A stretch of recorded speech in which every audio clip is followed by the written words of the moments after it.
This little novice monk listens every day to his master bringing mung bean cakes to the cave behind the mountain. He says this is where their ancestor retreated to cultivate. But all this time he hasn't seen anyone here. His stomach is too hungry. The little novice monk can only shout loudly, "Ancestor, please give me a piece!" Hearing no reply is taken as agreement. "You gave me some to eat, right?" No response. The little novice monk thinks about his master's big belly. Could it be that the usual mung bean cakes were secretly eaten by him and there's no ancestor here at all? So he happily munches on the mung bean cake. Suddenly the whole cave collapses with a loud rumble, making him freeze in fear. After the dust settles, he looks down and sees the piece of mung bean cake has fallen to the ground. The little novice monk holds his head in regret.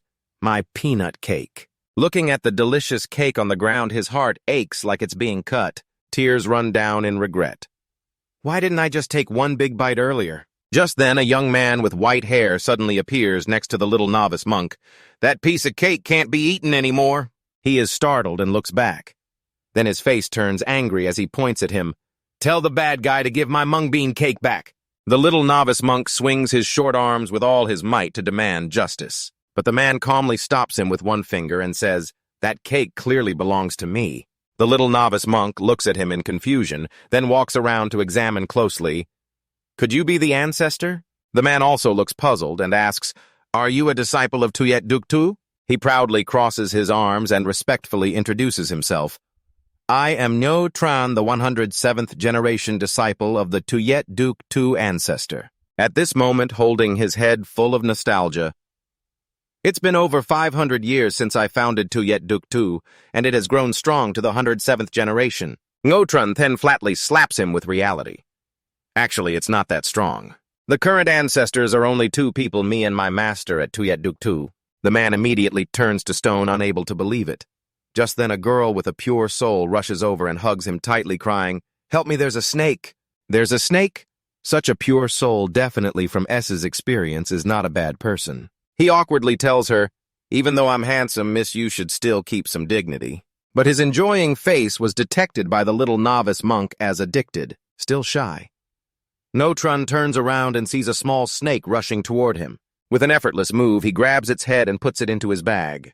His face beams with joy, smiling with eyes closed. Today we have snake meat to eat, hey. The patriarch holding the girl also exclaims, You're a monk. The girl, also full of question marks, runs over and asks the boy, Aren't you afraid of snakes? Ngotran replies, Snakes are delicious, why be afraid? I'm not afraid either because I'm delicious too. This guy is pretty something, huh? The girl just holds her head helplessly. Where did you learn to flirt? Then she introduces herself. My name is Diepbang from Hangtan. I came here looking for Ngo Vian of Tuyet Duktu. Do you two know him? Ngotran quickly answers, That's your master. Can you take me to see him? Diepbang curiously points to him and is introduced by Ngo Vian. That's our ancestor. She immediately panics. Ancestor, why is he so young? Could it be the male god I hugged earlier was an old man, recalling her grandfather's words from a few days ago? If you can invite a master out of the mountains, you will surely gain great benefits. With his granddaughter's love of handsome guys, Grandpa could only say, He's the most handsome man I've ever met. Back to the present. Diepbang curiously asks Ngotran, Is your master handsome? Making the little boy confused. If counting inside Tuyet Duktu, maybe he ranks second sister. Is that considered handsome? Diepbang is at a loss for words with this little novice monk. At the same time, a luxury car stops at the foot of the mountain. The door opens and a man steps out. His thoughtful gaze is directed at the ancient temple Tuyet Duktu on the mountain peak. That is Dung Cat from the Tourism Corporation. He has tried many times to buy this land but was firmly refused by the abbot. Behind him, a confident man stepped forward and arrogantly said, This is simple. Just demolish the temple and it's done. Duong Cat shook his head warningly.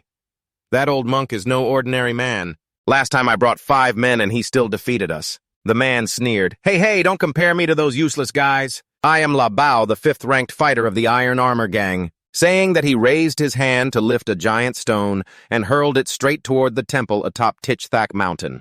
Tuyet Duk Temple remained peaceful, thanks to Ngotran's guidance. Diepbang, and he arrived at the temple.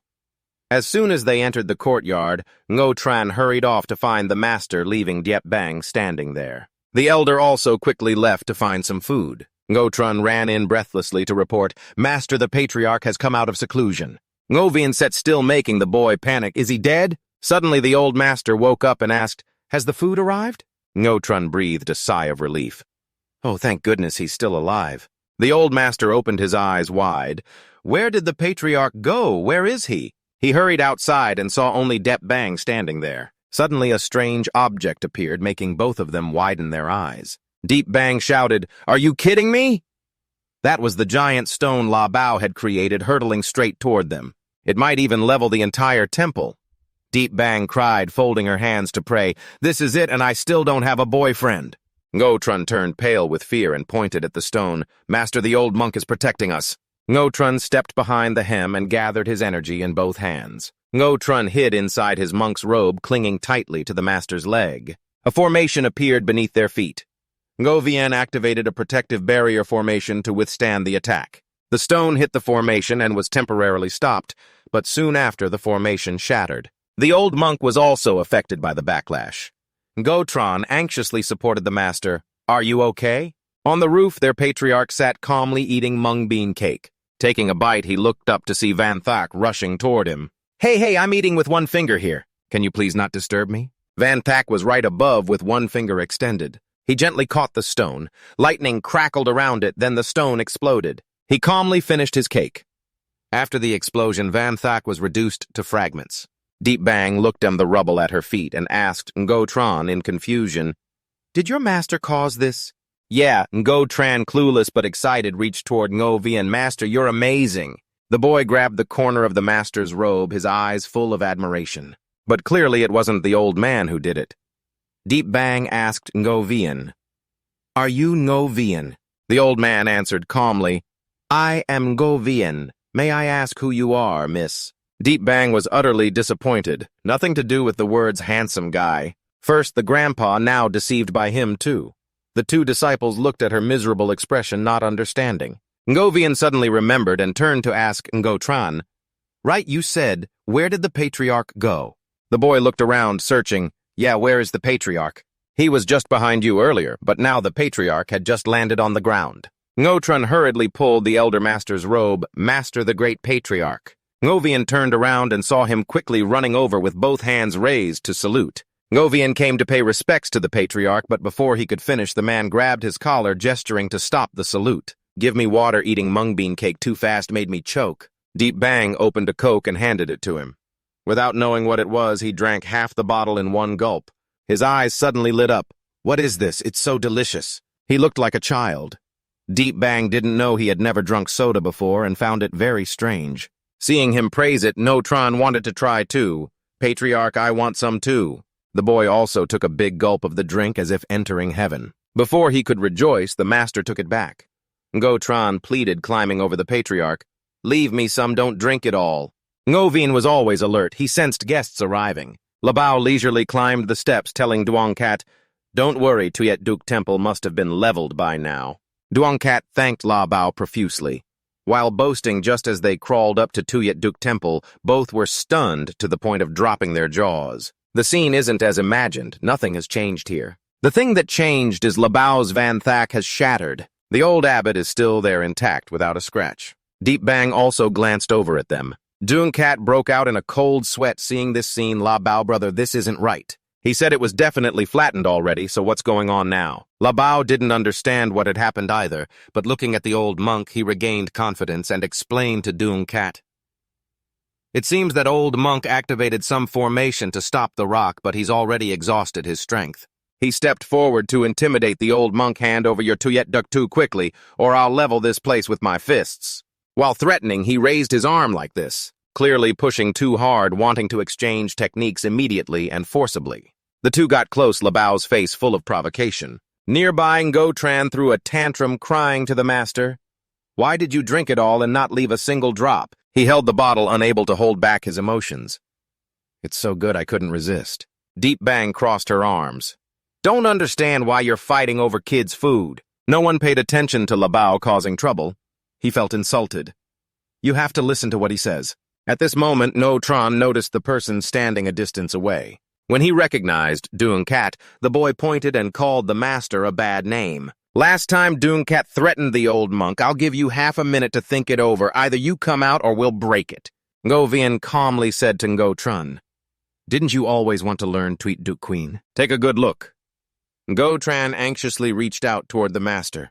Labao's body was eager to fight. Ngo Vien channeled the Tweet Duke Queen technique created by Master Dep Tweet Vu, extremely powerful. He originally planned to teach it when the boy was older, but maybe this is the last chance. The word sounded like a deathbed confession. Deep Tweet Vu heard the name and felt it familiar. Isn't Tweet Duck Queen the martial art you once performed? Labao had some strength. A single momentum cracked the ground wide open. He rushed forward, intending to strike the old monk with his fists. Ngo Vien reached out to counter, but when their hands nearly touched the old man, suddenly changed direction, swooping down to strike a sensitive spot with his fists, but he was avoided. Deep Bang and Ngo Trun gaped. Deep Tweet Vu sat aside, assessing the move was correct but a bit slow. Labao spotted a weakness, jumped high, clasped his hands to gather strength, then attacked the old monk's back with full force. Ngo Trun shouted, "Master!" The old man lay flat on the ground. Labao stood before him, demanding the Tuyet Duk Tu. Despite serious injury, Ngo Vien refused to easily give in. Labao saw the old man was stubborn, then go die. His foot aimed straight for Ngo Vien's face. When his foot nearly touched the old man's face, and the old man couldn't resist, both Deep Bang and Ngo Tran tensed up. But no, he wasn't so easily satisfied. Deep Tweet Vu used his foot to block him. "What do you think you're doing? Trying to kill my disciple." Ngo Tran happily said, "Master is here, so it's like being saved by the master." Ngo Vien also thanked him. He turned and told Ngo Tran take Master down to rest. Deep Bang helped escort the old monk inside. Labao attacked him. One punch swung, but he only tilted his head to dodge. At first, Labao laughed confidently, but then his expression changed. So fast he vanished from Labao's sight. At this moment, his hand had already reached a sensitive area. Actually, he just wanted to teach his disciple a lesson. This is how you use Tuyet Duk Quien. The egg cracked, making Labao deformed. He rolled on the ground, feeling the pain. Deep Tweet Vu brushed off the crowd. Deep Bang gaped, jaw dropped. Wonder if they saw that clearly. Dooncat witnessed Labao being defeated by him and was scared. How can he be the 5th-ranked master in the Iron Armor gang? Yet he couldn't even hold his own against him for a moment. Ngo Trun's eyes sparkled like little stars as he looked at Deep Tweet Vu reverently. Master is really formidable. Labao lay on the ground angrily, clutching some grass. Being beaten like that was really annoying. Deep Tweet Vu lazily yawned. The old abbot respectfully clasped his hands and saluted the master. He threw a pill to Ngo Vien. No need for formalities. This is a healing pill, eat it. Labao stood up and pulled out something. Squeezing it tightly in his hand, it emitted a purple light with small sparks. It turned out to be a hammer. Since he couldn't fight normally, he brought out a weapon. Dooncat saw Labao carrying the hammer on his shoulder and gaped. This is a superpowered weapon grade D. Sounds pretty formidable. Labao gripped the hammer tightly, jumped up from behind to ambush Dep Tweet Vu, but he turned and kicked with a not-too-strong kick. He just flew off the peak back down to the foot of the mountain. Then his hammer spun in the air and finally fell into his hands. This hammer is really ugly. Dooncat is quite a coward, seeing that he got scared and then fled the mountain at top speed. The glasses fell off, probably no need to meet again. In his mind, the mountain is full of monsters now. Otherwise, what human could do that? Deep Bang said it seemed that hammer is a superpowered weapon grade D. Ngo Trun had thousands of questions. Why sis? What is a superpowered weapon? Grade D. She explained superpowered weapons are weapons that can grant super energy to people. That kid still has so much to learn, so what is super energy? Miss Can and Gon, always.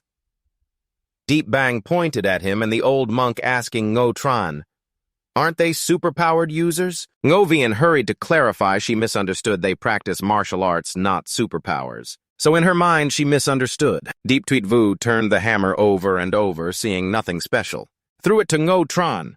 That kid is very happy to have a weapon. Kids are easily satisfied. Deep Bang remembered Grandpa once said after superpowers appeared, martial arts declined because they couldn't compete. So why is it not like what you know now in Ngo Vien? Now there's a chance to ask Deep Bang. This time what brings you to Tuit Duke Temple? Ngo Vien asked. But Deep Bang seemed to have forgotten her main purpose. She hurriedly introduced, "My name is Deep Bang. My grandfather is Deep Teen Lee. Ngo was surprised. Are you the granddaughter of Thien Li? Is your grandfather still well? Meanwhile, Ngo Tran was busy playing with the new hammer in his hands. Deep Bang shook her head. My grandfather's condition isn't good. I came this time to ask the monk for help. The old monk agreed immediately, though he hadn't seen her grandfather in a long time. Ngo Tran swung the hammer hard onto the ground, shouting, "No Tran bong bong hammer." A layer of mist appeared. The boy and the master stood watching the result. A small tornado moved toward Diep Bang and Ngo Vien, lifting the old monk into the air. Ngo Tran found this weapon really powerful. Deep Tweet Vu was also interested. He didn't expect a weapon could be used like this. Ngo Tran refused to show him, saying no. The person who gave it to you, you can't ask for it back. Deep Bang reminded them. Aren't you going to save him? Ngo Tran then suddenly shouted, Master, hurry and save Master. Deep Tweet Vu retracted the hammer, causing the old monk to fall from the height, creating a loud thud. Deep Bang helped him up. Ngo Tran ran over to ask. Han Ngo Vien said wearily, He won't die, just rest a while and he'll be fine. This old bone is really worrying. He looked at the hammer. A jade was attached, murmuring, This aura feels familiar. Like the monster from that year. Diep Tweet Vu and Ngo Tran helped Diep Bang down the mountain. She went ahead and Ngo Tran sat on his shoulders, following as an escort. 2 bottles of coca tricked the 2 super-powerful bodyguards to follow them down the mountain. Deep Bang felt she had accomplished something big. They each held a bottle of coca, drinking joyfully as if living in a sponge world to boost their speed. Deep Bang promised, If you get down the mountain before dark, I'll reward you both with another bottle. Deep Tweet Vu and Ngo Tran's eyes lit up as they sprinted away at full speed, leaving her behind. But wait, that's wrong. The mission is to bring her down the mountain, so why are they ahead of her? At the same time, in a corner of Tic Tac Mountain, Labao was seriously injured. Someone approached him. He noticed and looked very surprised when he recognized the person. After 3 hours, Deep Bang finally limped out of Tic Tac Mountain with a cane as dusk fell. Upon seeing the other 2, they were leisurely gathering firewood.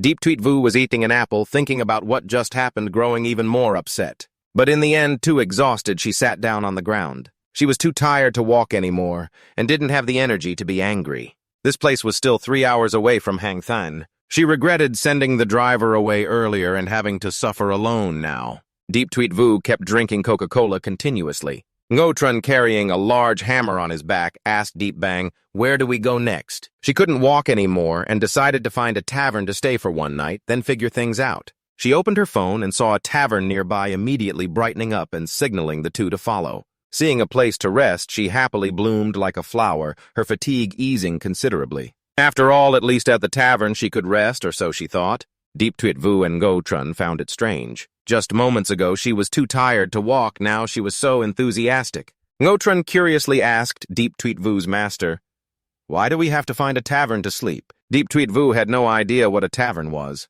Probably she just wanted to drink. When they arrived at the tavern, it was almost dark.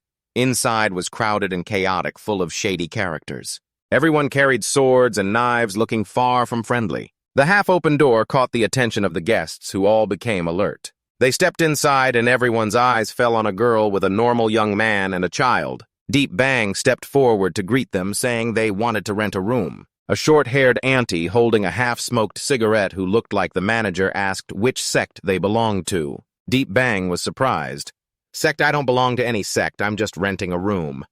What does that have to do with anything? Deep Tweet Vu cheerfully introduced that they were from Tweet Duk Temple. The name Tweet Duk Temple was unfamiliar to her. She waved them off, saying this place only serves superpowered sects. Ngo Tran and Deep Tweet Vu were struck like lightning, feeling slapped in the face. Never heard of it, so it's fallen that far already. Deep Bang slammed the table, saying it's not that they can't pay, so why refuse to rent? A blade was pressed against her neck. The wielder warned the young lady to listen carefully. A figure appeared behind, saying the place was fully booked today, apologizing while pressing the blade to Deep Bang's neck. The sharp blade could easily injure her with just a slight mistake. She was scared and said, fully booked is fine, but why use violence? He stepped closer, threatening that no one here comes without a blade. If she wants a room, she could stay with him. It turned out he had bad intentions toward her, his disgusting thoughts matching his ugly face. A hand grabbed Deep Bang's hand. Deep Tweet Vu immediately pulled her out, swapping places to help her escape danger. Moving so fast, Aunt Loy didn't notice and even asked if she needed to reconsider. He was surprised, eyes wide. Since when did you switch to someone else? How did a woman turn into a man? His expression was very vivid. Diep Tuit Vu radiated an aura that scared him like a fierce beast. Under Diep Tuit Vu's pressure, Aunt Loi fell to the ground. Her companions immediately drew weapons, all pointing at him. At that moment, someone spoke up to stop it, Kai Dui, the innkeeper, Aunt Loi's boss. He reminded, "Don't forget the rules here." He bowed and apologized to the owner, Kai, saying it was just a misunderstanding from their side. He tried to shift this blame, but was signaled to silence by Kai Dui. After realizing the misunderstanding, Kai Dui apologized and introduced himself as the owner, asking for their understanding. He spoke apologetically. Diep Tuit Vu showed little concern, but Deep Bang couldn't let it go easily. "You call him putting a knife to my neck a misunderstanding?" she questioned angrily. Kai Dui could only bow and apologize, offering them a luxury room on the house. Though still annoyed, Deep Bang reluctantly agreed. At least they had a place to rest. Kai Dui ordered the auntie who had just kicked them out to escort the guests upstairs. She looked annoyed but had to comply. No one knew that Kai Dui had noticed the hammer on Ngo Tran's back, especially the sparkling gem embedded in it. When she reached Diep Bang's room, she suddenly remembered she had forgotten to request 2 separate rooms.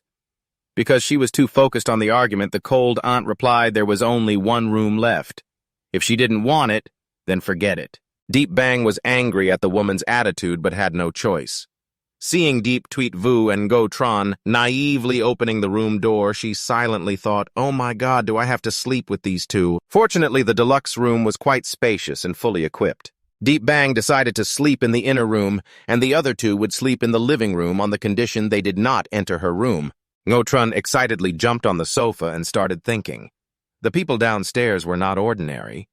Why were they all gathered here? He was curious but couldn't find an answer, so he used his spirit to probe around. As his spirit spread, he suddenly spotted Diep Bang preparing to take a shower. Ngo Tran blushed, his heart racing, and quickly withdrew his spirit. Downstairs, the group that had caused trouble was discussing. One asked Koloi the boss if the guys today had any issues. According to him, Diep Bang and Ngo Tran were normal people, but Diep Tuit Vu was unpredictable. Koloi finished his beer, saying that guy seemed to have some strength, not someone easy to mess with, hoping his goals weren't like theirs. Then he ordered we will depart according to plan. Koloi stood up, deciding not to rest anymore. Their target was the Spirit Stone recently appearing on Tic Tac Mountain, which excited him greatly. However, he didn't know his plan had already been discovered by Diep Tuit Vu. Diep Tuit Vu withdrew his spirit and opened his eyes suspiciously. "The black Spirit Stone is coming down." Diep Bang gently opened the door and peeked inside. Everyone was sound asleep. She tiptoed across, but suddenly a voice startled her. "Hey, you came at the right time." It turned out Diep Tuit Vu had woken up. Diep Bang awkwardly said, "I'm just stepping outside to hang clothes." Diep Tuit Vu asked if she knew about the Spirit Stone. Diep Bang was confused. At Tic Tac Mountain. Meanwhile, the men from Manhwa Bang were advancing deep into the forest. The boss shouted loudly, "Hurry up, what has appeared this time might be the Black Spirit Stone. If we get it, our Manhwa Bang will level up." On a high tree branch, a woman with blue hair sat biting a piece of meat in her hand, smiling. The Black Spirit Stone is the Blue Spider Duong Na, the 3rd officer of the Iron Armor Gang. She sat cross-legged, looking down at the Manhwa Bang group and murmured, "Heard the news quality stuff here." With her was Labao, the gang's 5th member. He asked if they would go for the Black Spirit Stone. Duong Nga stood up and laughed. "The Black Spirit Stone is much rarer than the purple one. Our Iron Armor Gang only has the boss owning one. Do you think we can miss this?" Saying that, she jumped down to the ground. Labao asked again, "What about the Spirit Stone thief of mine?" Duong Nga replied, "Don't worry, he won't escape. I'll go inform Dai Hung." Back in the room, Diep Bang turned to Diep Tuit Vu and asked, "You don't know about the Spirit Stone?" Diep Tuit Vu pointed to the hammer on Ngo Tran's back. "Is it this thing?" Diep Bang explained that about 500 years ago, Spirit Stones appeared in the world. They look like purple 4-pointed stars inside beast bodies. Later, people discovered they grant enormous power to humans. Spirit Stones are divided into 3 types: purple, black, and red. Purple Spirit Stones are usually used to craft superpowers weapons like Ngo Tran's hammer. As for Black Spirit Stones, it is said they can instantly grant people superpowers, but I've never seen one. Diep Tuit Vu pondered, surely it's related to the monster from 500 years ago. Black Spirit Stone, huh? Let's go check it out. Deep Bang turned back into the room, but Deep Tweet Vu had disappeared. She shook her head and yawned. Fine, let him sleep. She turned and walked away. The door slammed shut. Shortly after, the door opened again and a shadow entered. Ngotran was still sound asleep, drooling. He grabbed the storm hammer and held it up to the moonlight to examine it carefully. It really was a spirit stone. Meanwhile, the Manhwa Bong group had reached a clearing. According to intelligence, the target was right ahead. Suddenly, a strange noise came from the bushes. Koloi paid attention, snorted, and a fierce beast appeared. He quickly struck the beast's back, causing it to fall down in pain. At that moment, another step sounded. Koloi was surprised. Huh? Who's there? Duong Nga sat on a tree stump, propping her chin, and smiled. QDM, thanks for leading the way. Koloi realized her intention was to steal the spirit stone. He lunged forward, shouting loudly, "Wanna die?" Duong Nga pulled a weapon from her crossbody bag. Slash! She blocked Koloi's attack and countered with satisfaction. Koloi was struck and fell down. 3 hours earlier, in a small town near Tichthak Mountain at the dining table, someone asked, "Hey, mister, that is what you just told us true, or are you drunk rambling?" Mr. Dat, his face flushed red, laughed scornfully. "Do you doubt the word of the intelligence king? I personally saw the spirit beast carrying the black spirit stone at Tichthak Mountain." He shouted loudly, "I've already sold this news to the fierce tiger gang." A female practitioner sitting at the next table heard every word clearly.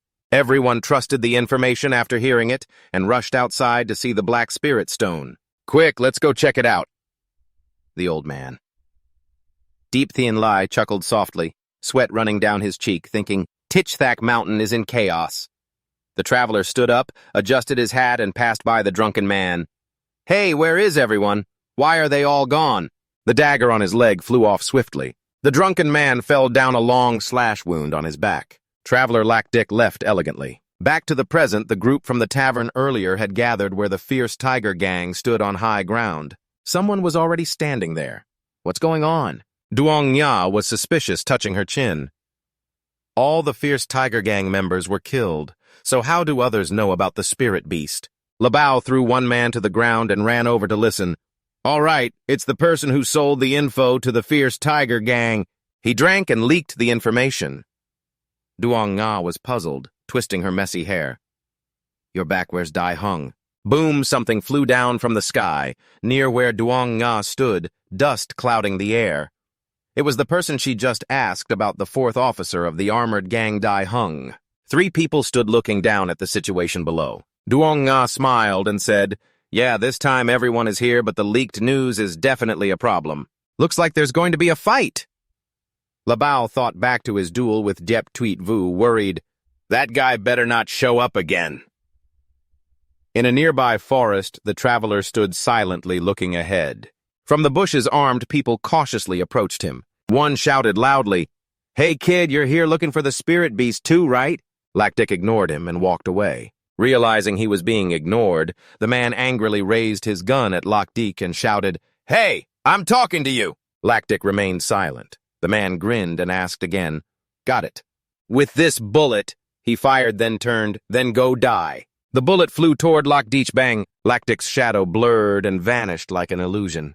The bullet pierced through and hit a tree trunk. The loudmouth man was shocked, sweat streaming down his face. Lacdick had already run up behind him. A knife slashed across both their necks before they could react. Lacdick quickly sheathed his knife, adjusted his hat, and calmly walked away. Behind him, the 2 men collapsed. Lacdick looked around. "This way." He set down his backpack, rummaged inside, and pulled out a satellite device. Lacdick placed it face up. Beeping sounds connected as the satellite scanned, creating a circular rotating pattern. Lacdick jumped high as sound waves covered the entire area. The armored gang members moved closer to where the sound waves affected. "This is Duong Nga responding spirit beast summoning device. Looks like a master has been drawn here." Labao frowned, worried. "Isn't this spirit beast summoning device the favorite toy of the Golden Claw organization?" Duong Nga didn't care, full of enthusiasm. It really is Golden Claw. Then this is going to be interesting. Let's head over there." Up above, Diep Tweet Vu clasped his hands behind his back, using his spirit to scan around. He smiled lightly. So many people arriving. The sound waves of the spirit beast summoning device attracted Diep Tuet Vu's attention. Yeah, there's a black shadow on the treetop. Birds are flying wildly in the sky. Where Loch Deech sat, a large shadow covered him. A monster appeared. The monster's front paw created a golden magic circle. It slammed down where Loch Dick was sitting, shaking the earth and stones flying everywhere. Loch Dick jumped up to avoid its attack. He jumped onto a high nearby branch and pulled out his dagger. The spirit beast roared. Its sound waves attacked toward Loch Deek. Nearby, the armored gang members were running to chase after. It's the spirit beast. Duong Nga looked up at the branch where Loch Dick stood. She realized that he was really one of the Kim Thu Chi members. Loch Dick stood silently on the tree branch, lost in thought. Labao below sneered disdainfully. That brat already broke her sword. Looks like the Kim Thu Chi people aren't that formidable after all. With a swoosh, Loch Dick vanished into thin air. Labao was confused. Loch Dick dashed straight toward the large Tin Thu beast. He raised his broken sword in front of Labao's bewildered eyes. Dung Nga sternly shouted, "Idiot!" Dung Nga explained that his sword wasn't just broken, it was a super-powerful weapon, a genuine S-rank wielded by an enemy. Lightning crackled throughout the space. Even from thousands of miles away, one could feel the sword's terrifying power. A bolt of lightning shot straight into the sky, causing a fierce shockwave. Labao froze, sweat pouring down, stammering, "So strong, really strong." After the fierce attack, Loch Dick landed on the ground. The Iron Armor gang members finally realized his identity. He was one of the 10 fingers of Kim Thu Chi. Traveler Loch Dick stood above where everyone was gathered. Another group appeared unafraid, daring to eye the prize. "Look, it's a Tin Thu!" They shouted, "Kill it! Take its spirit stone!" Dung Nga's face darkened with anger as she threw out a jar of green powder, releasing a poisonous gas. "Tin Thu is something that shrimp like you could only dream of." The green powder spread everywhere. One of them quickly realized, what's this? Suddenly, the whole group collapsed before understanding what had happened. A blue spider jumped out from their bodies. Dung Nga looked at Loch Dick and Dai Hung. "Looks like they're not willing to give us the Ting Tu after all." The ground shook once more. Everyone startled, amazed. "What's that?" The Tin Tu they had just defeated rose again, looking even stronger, roaring loudly. Its roar created a terrifying sonic wave. The enemy stretched out both hands, trying to block the dreadful roar. Unbelievable, how could this be? Dung Nga also raised her hands to defend against the Tin Tu, which seemed different from the last time they met. Seeing the situation, Dung Nga suggested, "Hey, Loch Dick, looks like you can't do much here either. Maybe we should team up to take it down first, then continue fighting." Loch Dick turned around. His sword no longer emitted blue lightning, but blazed with fire. He stepped forward, adjusting his hat with one hand. Loch Dick jumped high. Dai Hung also charged energy into his fist. Dung Nga leapt behind her, a pair of shimmering blue butterfly wings appearing. Loch Dick's sword slashed a streak of fire. Dai Hung's fist struck directly at the Tin Tu. From above, Dung Nga launched countless damp metal needles. The attack caused a fierce shockwave that spread across the area. Labao stood outside, facing a thick cloud of dust. Did we succeed? The people inside stared wide-eyed, unable to believe what they had witnessed, something beyond imagination. Where the Tin Tu had stood was now a heavily damaged, sunken patch of land with no trace of the creature. "It ran away," Dung Nga panicked. "Quick chase after it." Not far away, Diep Tuet Vu had just landed brushing leaves off his clothes when the Tin Tu lunged from behind to grab him.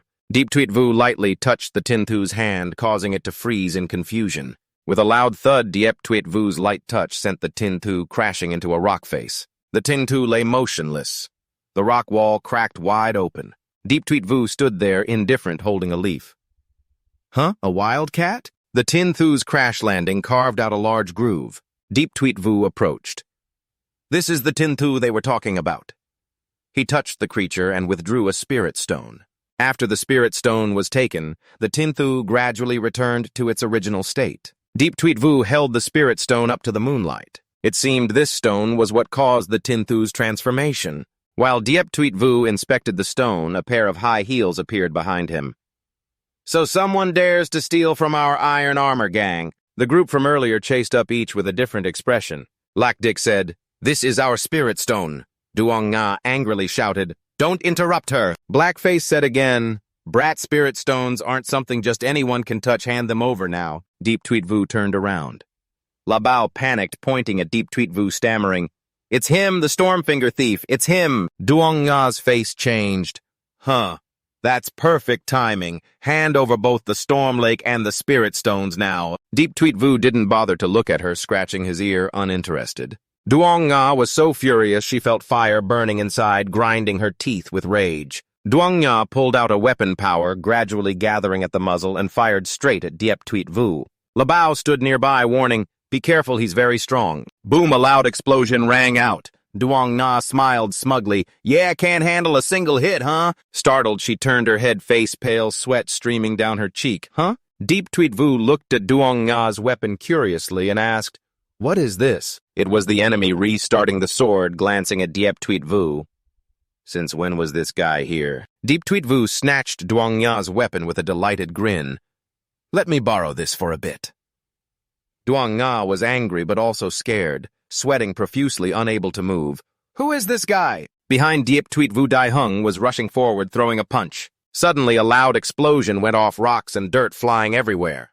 But behind the fog, Diep Tweet Vu was already waiting. He aimed the weapon he had just taken from Duong Nga and Dai Hung, directly targeting his face. Deep Tweet Vu looked very interested, aiming and thinking to himself, "This must be the spot." Then he pulled the trigger, firing a powerful blast that created a strong wind sweeping up a thick cloud of dust. After the shot, Diep Tweet Vu quickly jumped onto a nearby high branch to observe the situation. When the dust cleared, the image of wounded Dai Hung was revealed. Still, Dai Hung stood firm, turning his head to search for Deep Tweet Vu. He carried Duong Nga in his arms, eyes full of caution directed at Diep Tweet Vu. Deep Tweet Vu sneered playfully, throwing Duong Nga's weapon away. Well, this thing is pretty weak." As he spoke, his expression suddenly changed.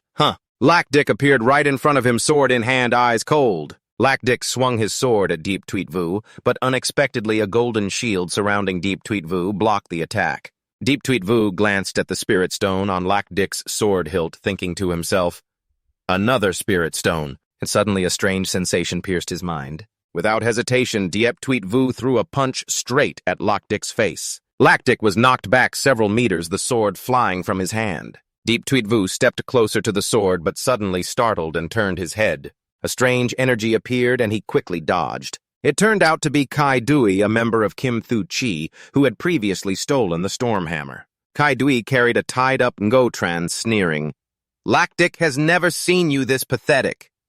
Ngotran looked toward Diep Tweet Vu, tears welling, crying and begging, "Master, please save me. This innkeeper is a bad guy." Deep Tweet Vu laughed, clutching his stomach, pointing at Ngotran. "Ha ha ha, Ngotran! How did you end up captured?" "Too weak!" Ngotran shouted angrily. "Stop laughing and save me now!" Kai Dui sneered threateningly. "Hey, seems like you two don't fully understand the situation, huh? It's the enemy." Someone next to him rubbed his neck, warning him he's very strong. "Be careful." Kai Dui carried the Stormhammer on his shoulder, holding Ngotran up. "I know. But this little monk is important to you, right?" Deep Tweet Vu suddenly disappeared before Kai Dui's eyes, making him widen them in shock. In an instant, both the Stormhammer and Ngotran were in Deep Tweet Vu's hands. Kai Dui gritted his teeth, full of surprise. "Too fast!" Ngotran looked up at Deep Tweet Vu, tears ready to fall, crying, "Master, they have been bullying me." Deep Tweet Vu gently patted Ngotran's head and said, "A disciple of Tweet Duk Temple shouldn't cry so easily." Ngotran obediently nodded and wiped his tears. Da Kai Dui spoke from behind. "Brother, our Kim Thu Chi doesn't want to fight you, but the Spirit Stones in your possession were discovered by us first. We hope you'll return them and we will reward you." Diep Tweet Vu turned to look at them coldly.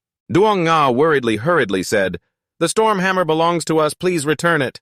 Diep Tweet Vu smiled lightly. "You guys are quite formidable, but unfortunately, I have a use for this Spirit Stone and can't give it to you." Kai Dui's tone sounded like he forgot someone. Before Deep Tweet Vu could understand, Ngotran pulled on his shirt anxiously. "Sister Diep Bang is still at the inn." Kai Dui smiled smugly. "This place is at least 5 kilos from the inn. Everyone in the inn is with me. If you don't hand over the Spirit Stone, you'll never see that girl again."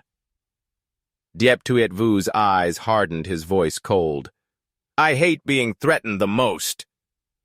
Kai Dui held the remote and sneered, "If you don't believe me, you can try. No matter how fast you are at a distance of 5 kilometers, you won't save her in time." Deep Tweet Vu emitted a wave of sound to locate the inn. Inside, Deep Bang was trembling, covering herself with a blanket, facing the bad guys wielding knives. Deep Tweet Vu couldn't see her expression, but knew the black spirit stone could provide supernatural abilities. He smirked, clenched the spirit stone in his palm, then placed it near his chest. The power of the spirit stone spread, enveloping him. He dashed and vanished without a trace just beside Ngotran. Ngotran looked around, wildly confused, searching for Deep Tweet Vu. In just 2 short seconds, Deep Tweet Vu reappeared from the sky, expression cold, holding Deep Bang in his arms. Deep Bang, wrapped in a blanket, didn't understand what was happening. Her face showed confusion with a big question mark. The members of the Iron Armor Gang witnessing this scene looked as if they were struck by lightning. Eyes wide, mouths agape, they couldn't believe it. Impossible, they exclaimed. In the inn room, the bad guys were knocked out, lying motionless on the floor. Kaidui angrily pressed the connection device repeatedly. A clicking sound rang out. He looked up, eyes filled with suspicion, ready to teleport instantly. Laudik recalled when he faced the beast containing the Black Spirit Stone and had witnessed similar abilities. It turns out the spirit beast could disappear in the blink of an eye. That was the power of instant teleportation. Kaidui turned his head and ordered, "Tell Laudich to report to the boss quickly, but we must get this spirit stone at all costs." Laudich nodded, adjusting his cap. Meanwhile, Deep Tweet Vu smiled, holding 2 people in both arms. "All right, I don't have time to play with you," he said, then vanished in the blink of an eye before everyone's eyes. Kaidui stood under the tree, sweat dripping down his forehead. He bent over, hands on his knees, gritting his teeth, his face darkening.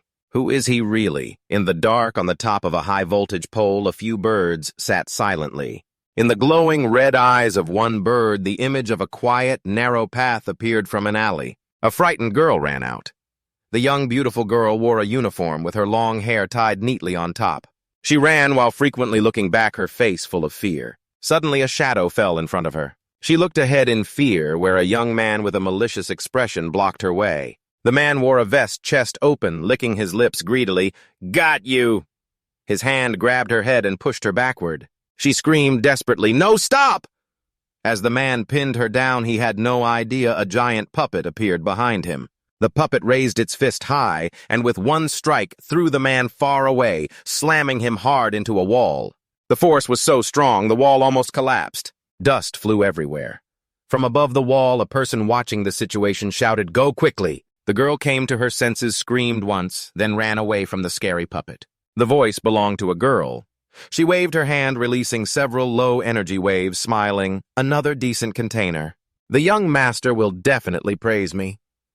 The waves she controlled entered the body of the defeated man, turning him into a fabric puppet. The girl sitting on the wall revealed her true form. She was young, wearing a short dress named Kim Thu. She skillfully controlled the red strings with both hands. She kept complaining aloud, "The young master has been gone for hundreds of years. When he returns, I'll definitely scold him to death." At that moment, she cautiously glanced outside the alley. Someone was approaching, pulling down a baseball cap to cover their face. The boss quickly jumped down from the wall and merged with the puppet. The newcomer silently faced the bizarre puppet. He slightly bowed his head, looking up from under the brim as if evaluating. Then he knelt on one knee and saluted. "Laudich pays respects to the boss." The boss inside the puppet coldly asked, "What is it?" Laudich reports, "Boss, the teleportation energy crystal has appeared." The boss smiled with satisfaction after hearing this. "I am in Huaxia City, rows of the city with houses close together and skyscrapers." Deep Tweet Vu, Deep Bang, and Ngotran stood in front of a grand villa. Deep Bang happily introduced, "We're here. This is my house." Ngotran's eyes widened in surprise. "This house is huge, even bigger than Tuyet Duk Temple." Deep Tweet Vu stood behind with a restrained but unmistakable look of amazement as he admired the villa. "Follow me." Deep Bang led the way across a spacious yard with a fountain and carefully maintained lawn. Deep Tweet Vu glanced around to assess the surrounding architecture, silently commenting, "Such a big change. Completely different from 500 years ago." Meanwhile, Ngotran was curious about everything, constantly asking, "Is this fun to play with? The flower field is beautiful. A small garden. The smell of grilled meat. A BBQ grill. Inside the house, there's a swimming pool." Suddenly, a man spoke from the corner of the yard. Diep Bang is back. That was Deep Tien Min, Deep Bang's older brother. He stood by the door with folded arms, assessing Diep Tuit Vu and Ngo Tran. These two are... Deep Bang didn't hesitate to reply, they are guests. I invited them. Deep Tien Ming nodded, here to join the exchange event. She nodded, yes. Diep Tien Min glanced at the two, noticing no trace of supernatural energy. Ordinary people. He suspiciously looked toward Diep Tuet Vu, who had entered the house and was now evaluating the room filled with shelves of books. Maybe I haven't seen the real nature of the matter. Could this be a type of superpower weapon? Deep Min's gaze stopped on the storm hammer that Ngo Tran was carrying on his back. He observed the three inspecting the house before turning to ask someone ahead. How's it looking behind the wall that Diep Min is leaning on? Another man with spiked hair on top and a tall, sturdy build quickly responded to Diep Tien Min. That is a D-class superpower weapon. Deep Tien Ming immediately ordered Kai Dik, a level 2 superpower user, to investigate their identities. Kai Dik promptly replied, understood. Matches between superpower users are extremely varied, from raw strength battles to elemental confrontations, and even sword fights. Deep Bang painted a picture of the matches during the tournament while explaining, the friendly matches between superpower factions are an annual event held once every 3 years in Huaxia country. In the friendly matches, factions that achieve high rankings gain more resources and power for the next 3 years. Deep Tuit Vu understood Deep Bang's meaning immediately. He calmly confirmed with her. So you want me to participate in this friendly tournament? Meanwhile, Ngo Tran sat beside them, still absorbed in exploring his hammer. Deep Bang quickly confirmed and explained more clearly. Yes, because my family is a superpower clan, also considered a superpower faction. The rule this year allows each participant to bring one additional external member. Deep Tuit Vu remained silent with crossed arms, neither agreeing nor refusing, only asked back, you mean all superpower factions nationwide will participate? What about the Cultivation sects? Deep Bang was slightly embarrassed, but still explained, I've heard my grandfather mention Cultivation sects before. Some ancient martial arts sects are very powerful, but I've never seen them in reality. Deep Tuit Vu listened, resting his chin on his hand, frowning thoughtfully. Could it be that after what happened that year they all disappeared? Huh? Deep Bang didn't know his thoughts and cheerfully offered a tempting condition. That's right, if you agree to participate, I'll pay you well. She even pointed to the shelf full of Coca-Cola. Besides the payment, you can have all the coca you want. Both master and apprentice pictured a carefree life drinking coca without hesitation, and immediately agreed. Okay, I agree. Deep Bang joyfully jumped up and hugged Deep Tuit Vu. That's great. Deep Bang happily jumped to hug Deep Tuit Vu. That's great. At the same time, in Diep Tien Min's room, he was seriously sitting and writing something. Kai Dik stepped in from outside to announce Dad got it. Those two are actually people from the ancient martial arts sect. Deep Tien Ming stopped writing after hearing that, not very convinced, and coldly snorted. An ancient martial arts sect. In this day and age, are there still people from ancient martial arts sects tricking others? Kai Dik continued. And that superpowered weapon must belong to the Iron Armor Gang, not sure how it ended up in their hands. Deep Tien Ming frowned and ordered, go test their strength, don't let them deceive Bang Yi. As night fell, the large Diep family villa was lit up by wall lamps. Inside, Deep Bang wore a simple short dress holding a bundle of spiritual herbs, knocking on Deep Tuit's door. When he opened the door, she held out the herbs, slightly embarrassed, saying, I could only find these, not sure if they'll help. Deep Tuit examined the herbs, Ice Spirit Herb and Azure Spirit Herb. Just ordinary spiritual herbs, huh? Seeing Diep Tuit showed no expression. Diep Bang worriedly said, if they don't work, I'll go to the auction house to help you find some. It's okay, just use these for now. Deep Tuit Vu slammed the door right in front of Deep Bang. She clenched her fists in frustration, softly growling, at least your little brother should say thank you. Deep Tuit Vu held the herbs in one hand and pulled a cloth bag out from his person with the other as he entered the room. Ngo Tran saw this and asked, Master, what is this? Deep Tuit Vu arrogantly lifted the cloth bag. This is a talisman bag. It contains many items inside. Ngo Tran, happy but only thinking about soda, rushed forward and asked, I get it. You want to put all the soda in there. Immediately, he got hit by a cup holding his head with tears welling up. Deep Tuit Vu instructed, I still have to practice alchemy, watch carefully. This is a must-learn technique in cultivation. Saying that, he rubbed the talisman bag. A wisp of smoke escaped and gathered on the ground. To Ngotran's astonished eyes, a faint shape of an alchemy furnace appeared from the mist. But when the smoke cleared, Ngotran was shocked to see a very battered and tattered furnace standing before them. Ngotran couldn't believe it, pointing at the old furnace and asked, "Master, can you really practice alchemy with this?" Deep Tweet Vu covered his mouth with his hand, avoiding eye contact. "Somewhat making excuses, it hasn't been used for 500 years. I didn't expect it to be this old, but, oh well, just use it for now." He dropped the herbs inside the furnace, waved his hand to draw a line of fire, igniting the space inside the furnace and starting the alchemy process. Outside the window, Kaidik sat on a protruding tree branch, watching the situation inside the room with confusion. He suspiciously guessed it can't be that they want to practice alchemy like those self-proclaimed ancient martial sect guys, right? Inside the room, Deep Tweet Vu proudly informed Ngotran, almost done kid. Looking at him with reverence, Deep Tweet Vu lightly waved his hand and thick black smoke billowed out from the furnace. Suddenly, a loud explosion shook the space. While Deep Tweet Vu stood calmly, the furnace shattered, smoke and flames bursting everywhere. The explosion startled Ngotran, who was engulfed by dust and embers.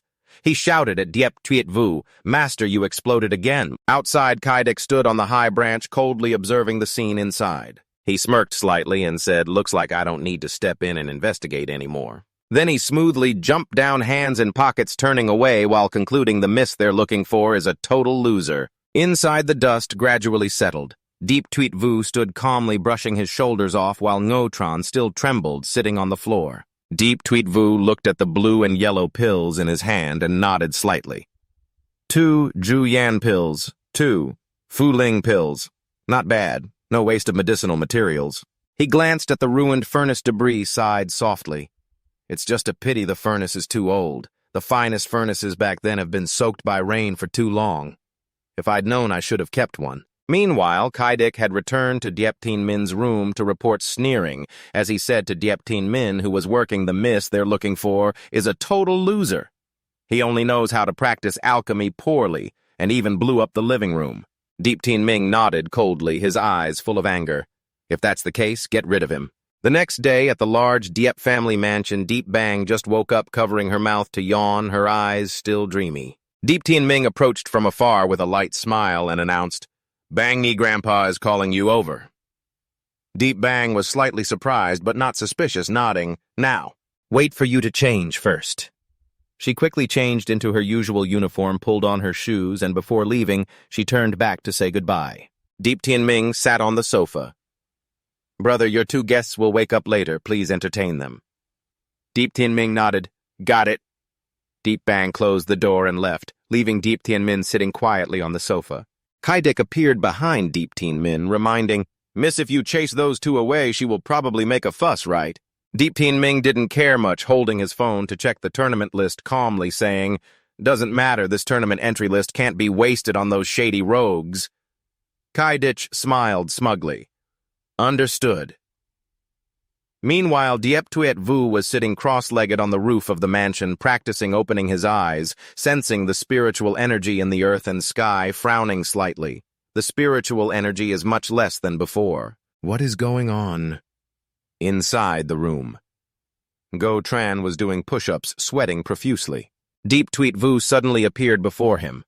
Go Tran stopped, stood up, wiped sweat from his forehead, and asked, "Master, where have you been?" Deep Tweet Vu briefly replied, "Training."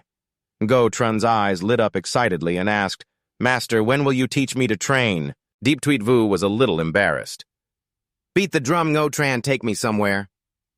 Go Tran immediately summoned the Stormhammer. The 2 master and disciple stepped out of the room together. After a few steps, a fragrant aroma made them stop near the dining table by the window, where delicious breakfast dishes were still steaming hot. Dieptien Min and Kaidik were sitting there enjoying breakfast. Ngotran looked at the food with a hungry gaze. Deep Tweet Vu greeted, "Good morning," but Dieptien Min ignored him, continuing to drink tea. Ngotran ran to the table to take some bread, but a pair of chopsticks flew from elsewhere, aiming to hit his hand. Deep Tweet Vu quickly stopped it calmly, saying, "Sorry, I'll get you another pair." Dieptien Min coldly said, "I don't think I told you 2 that there's no place for you here." Deep Tweet Vu didn't argue, turning to Ngotran. "Ngotran, they don't want us to eat, so give it back to them." Ngotran sadly nodded and spit out the bread he was holding in his mouth. Deep Tien Ming looked at the bread saliva trickling, almost spitting out his tea. Deep Tweet Vu arrogantly turned and left. All right, Ngotran, it seems they don't welcome us. Kaidik was so angered by Deep Tweet Vu's contemptuous attitude that his hands trembled, his eyes full of hatred, watching the two casually walk out of the room. Unable to contain himself, he slammed the table, stood up, and roared furiously, "I will go kill them!" Deep Tien Ming immediately lowered his voice to stop him. Wait. Outside, Deep Tweet Vu and Ngotran had already left the mansion. Ngotran was still puzzled by his master's attitude, looking up and asking, "Master, are they bullying us? Why don't you teach them a lesson?" Deep Tweet Vu stretched comfortably and looked down from above with a smile, explaining, "Ngotran, remember, those who don't threaten us don't need our attention. Unless—" Ngotran suddenly jumped up, sitting on Deep Tweet Vu's shoulder, affectionately rubbing his face and asking, "Unless what?" Deep Tweet Vu just smiled and finished, "Unless I'm unhappy." Ngotran frowned, crossed his arms, puffed his cheeks, not fully understanding but letting it go. "Where are we going now?" Deep Tweet Vu looked up at the deep blue sky and answered, "To find my flying sword." The two master and disciple walked and talked. Ngotran asked, "What about Sister Diep Bang?" Deep Tweet Vu calmly replied, "I'll explain to her later." Meanwhile, inside the mansion, Kaidik was still angrily asking Diep Tien Min, "Why didn't you kill them?" Deep Tien Ming did not rush to answer, silently took the plate of bread smeared with Ngotran's saliva, threw both the plate and the bread into the trash, then calmly crossed his legs and reassured Kaidik, "Don't be impatient. We have more important matters to attend to now." Kaidik nodded and asked, "Have you made a choice for the young lady's external aid list yet?" Deep Tien Ming took a sip of tea and asked back, "Have you heard of the Golden Claw organization?" Kaidik frowned slowly, recalling, "I've heard rumors that their main goal is to collect spirit stones. The organization has 10 members, all extremely powerful ability users." Diep Tien Min nodded. "That's right. Even the weakest among them has a 3rd-level ability user strength." Kaidik probed, "Did you invite them to help us join the tournament?" Deep Tien Ming confirmed. "Exactly, this organization is different from other superpowered forces. They are only interested in spirit stones and do not participate in friendly tournaments. We'll meet them then." Meanwhile, Deep Tweet Vu and Ngotran stood before a large gate above which hung a red banner advertising the headquarters of Unmatched Sword Rooster. The mascot chicken was a golden chibi rooster wearing a red cloak holding a sword raised high. Ngotran innocently pointed at the chicken and asked, "Master, is this your flying sword?" Deep Tweet Vu shook his head. "Fool, of course not." Ngotran sighed and asked, "Then why did you bring me here?"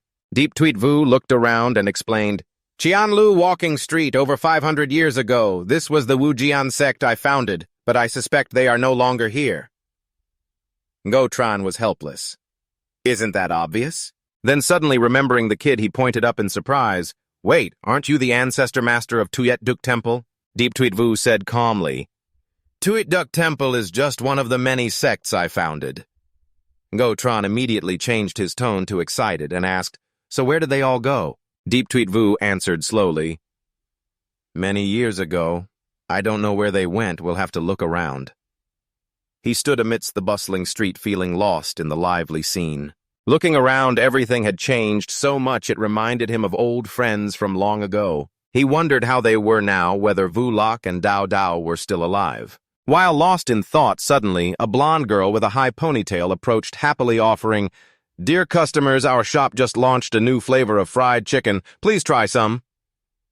The master and disciple both looked at the girl standing in front of the shop, the Sword Rooster mascot dressed like a waitress holding a plate of fragrant fried chicken, continuing to invite, "Please try it," wink. She introduced, "We currently have a buy one, get one free promotion, only 20 yuan for 2 large portions of fried chicken." Diep Tuet Vu felt like he was struck by lightning, snapping out of his craving, and quietly asked Ngotran, "Do you have any money?" The kid shook his head and crossed his arms, indicating he didn't have a penny. Deep Tweet Vu rubbed his forehead and sighed, thinking, "Looks like I need to find a way to make money." Without hesitation, He grabbed Ngo Tran by the collar and dragged him away, ignoring the kid's protests and the surprised look of the chicken seller. The master and disciple walked along the street, eyes following the couples happily enjoying their food. Finally, Deep Tweet Vu couldn't hold back and called out to Ngo Tran walking ahead, looking at the hammer on the kid's back, and asked bluntly, "That hammer of yours must be worth a lot, right?" Ngo Tran immediately understood, clutching the hammer protectively. "No, this is mine, I'm not selling it." Deep Tweet Vu didn't push, scanning around for ways to make money, suddenly spotting an old man selling antiques. An idea suddenly sparked, and he clapped his hands and shouted, "Got it!" An old wooden sign with the words "Selling Supreme Elixirs" quickly appeared. The master and disciple sat by the roadside. In front of them were several elixirs they had just brewed yesterday. Ngo Tran suspiciously asked his master, "Do you think anyone will buy them?" Deep Tweet Vu confidently replied, "Back in the day, my elixirs were famous throughout the cultivation world. Sects competed to buy them, but times have changed." An hour passed. Ngo Tran yawned repeatedly. 3 hours later, the kid had dozed off. 5 hours later, Deep Tweet Vu also took the opportunity to meditate. The old antique seller passed by and advised, "Kid, no one will buy your scam stuff." Deep Tweet Vu frowned. "This is not a scam." The old man shook his head and walked away. While Ngo Tran was drawing circles on the ground out of boredom, a gentle voice sounded, "Excuse me?"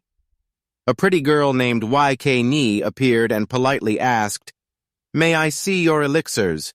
Deep Tweet Vu happily handed over a Junyan Dan pill and introduced, "This is the Junyan Dan, which maintains a golden appearance for 15 years. Ikeni held it up, amazed by the dense spiritual energy in the pill. She suggested they follow her. "I know a place where you can sell these elixirs." Meanwhile, at Deep Thien Lee's house in the forest, Deep Bang had just arrived home. She called out loudly, "Grandpa!" Deep Thien Lee stepped out from the house cheerfully, asking, "Bang Ni, you're back. Has the master you mentioned been invited yet?" Deep Bang recounted, "The old monk couldn't be invited, but someone called the patriarch is currently at our house." Deep Thien Lee was startled. "The patriarch of Ngo Vien. Quickly take him to meet him. That's a true immortal cultivator." Deep Bang was also surprised and curiously asked him, "An immortal cultivator? Grandpa, do immortal cultivators really exist in this world? Didn't everyone say that ancient martial arts sects can't stand against superpowers? Are all immortal cultivators just frauds?"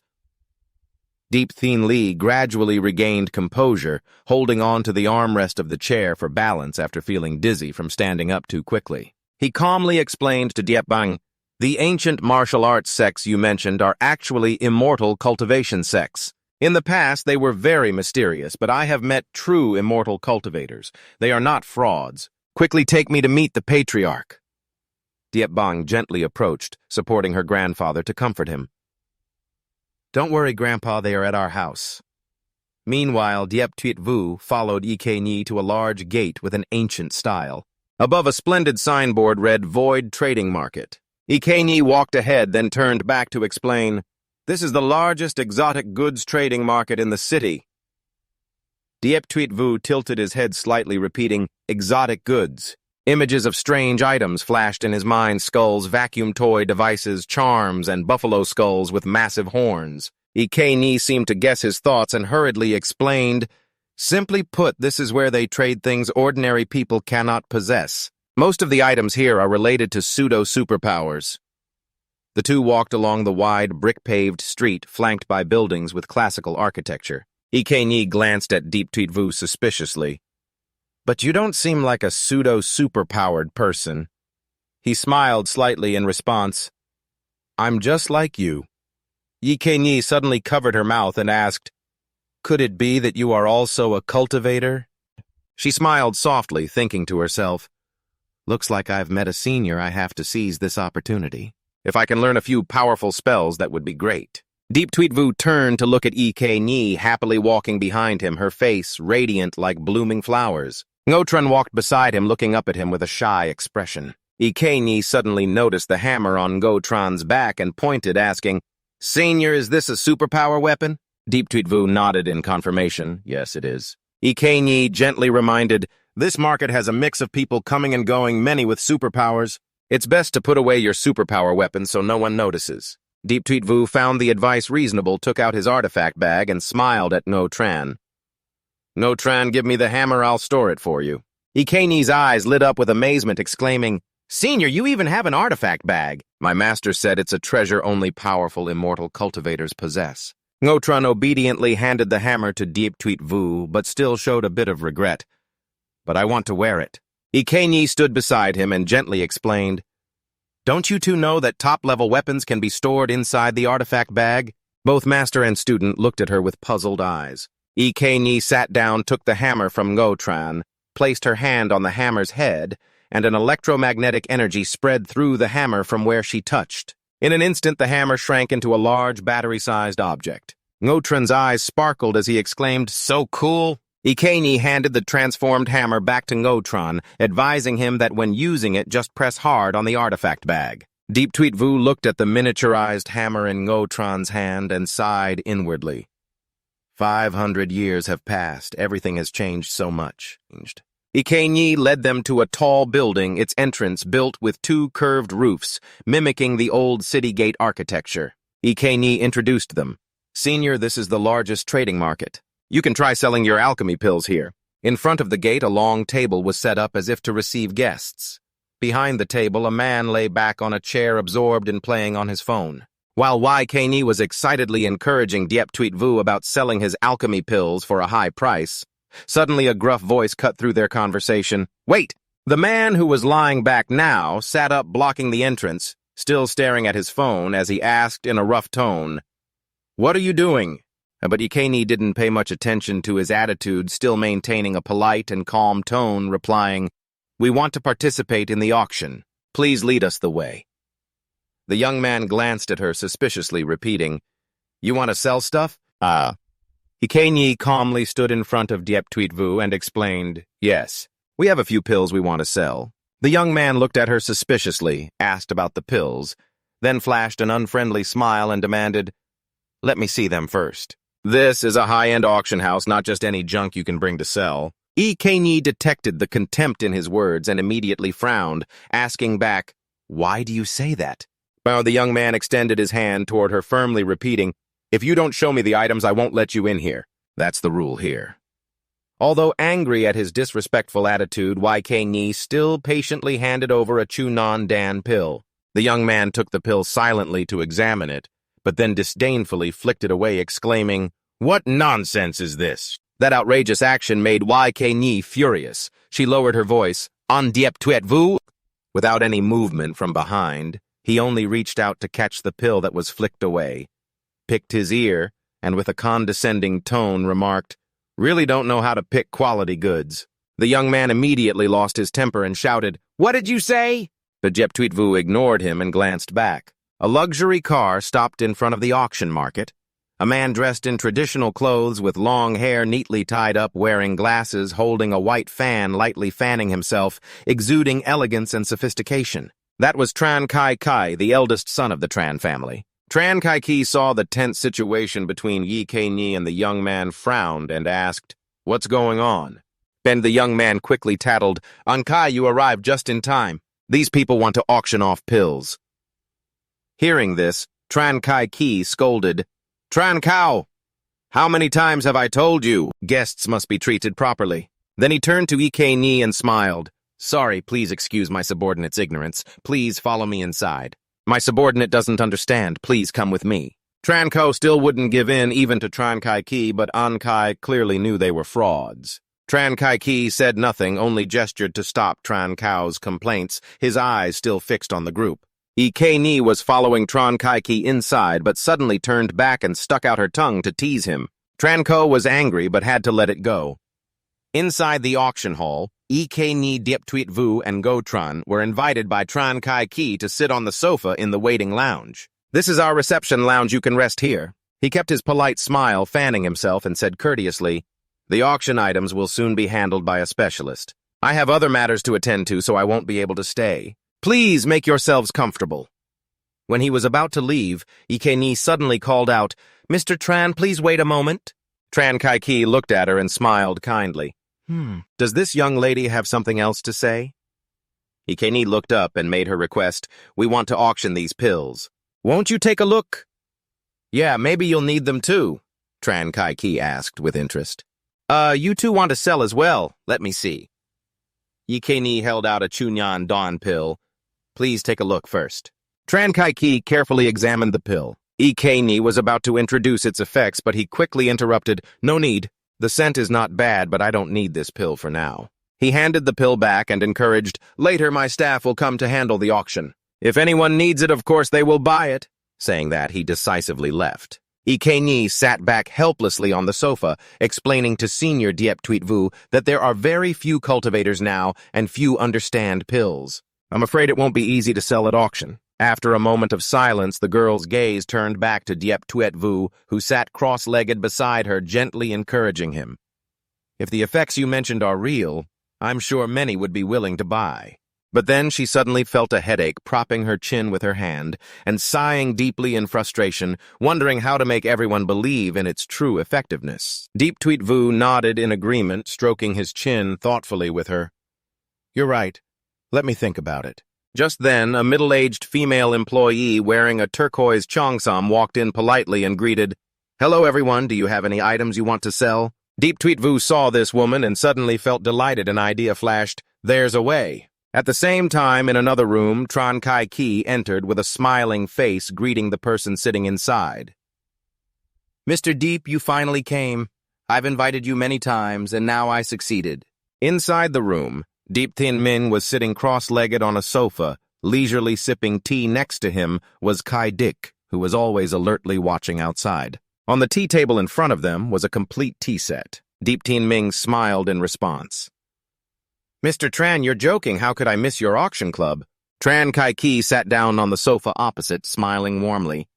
You see, it's only the new auction club that could invite you. Normally, we should meet more often. Diep Tien Min didn't want to prolong it quickly, getting to the main point. The upcoming tournament is about to start. Everyone's busy. There's no time to gather. Mr. Tran, you should tell me what's special about this auction. Tran Kai-ki poured himself a cup of tea, skillfully dodging, saying there are many good items this time. Specifically, what? Just wait for the auction to start and see for yourself. Diep Tien Min didn't let it go easily, lifting his teacup and asking directly, I heard there's a spirit stone. Tran Kai-ki took a sip of tea and replied frankly, Your intelligence is impressive, Diep. To be honest, there really is one. Diep Tien Min looked at Tran Kai-ki with a polite gaze. Your business connections truly make me admire you. Finally, he had the confirmation he needed. Diep Tien Min stood up to say goodbye. The auction is about to begin. I'm heading to the hall. Tran Kai-ki didn't stop him, cheerfully replying in such a hurry. All right, then. Then he clapped his hands, calling someone from outside, ordering them to escort Diep to the hall. The person called was a pretty female office worker in a fitted dress. She smiled politely and said, Please follow me this way, both of you. The two followed her out of the room. Just at the door, Kai Dik quietly said to Diep Tien Min, Young master, you go ahead. I'm going to the restroom first. Diep Tien Min didn't suspect anything, nodding, go ahead. Afterwards, Tran Kai-ki remained seated in the room waiting. When he heard a knock on the door, he said, Please come in. The person entering was Kai Dik. He knelt on one knee and salute subordinate pays respects to the young master. Tran Kai-ki accepted the salute, ordered him to sit, lifted his teacup, and asked, What's up? Speak up. What has Diep Tien Min been planning lately? Kai Dik didn't hide anything and recounted Diep Tien Min's plan. He wants to invite people from Kim Thu Chi to assist the Diep family in joining the friendly tournament. Tran Kai-ki wasn't surprised, calmly sipping tea. Kim Thu Chi, I know about that. The auction hall was a vast space lavishly decorated with spotlights and huge screens. On the high stage, rows of seats were neatly arranged, showing the grand scale of the event. Ngotran couldn't help but exclaim, Wow, this place is fancy.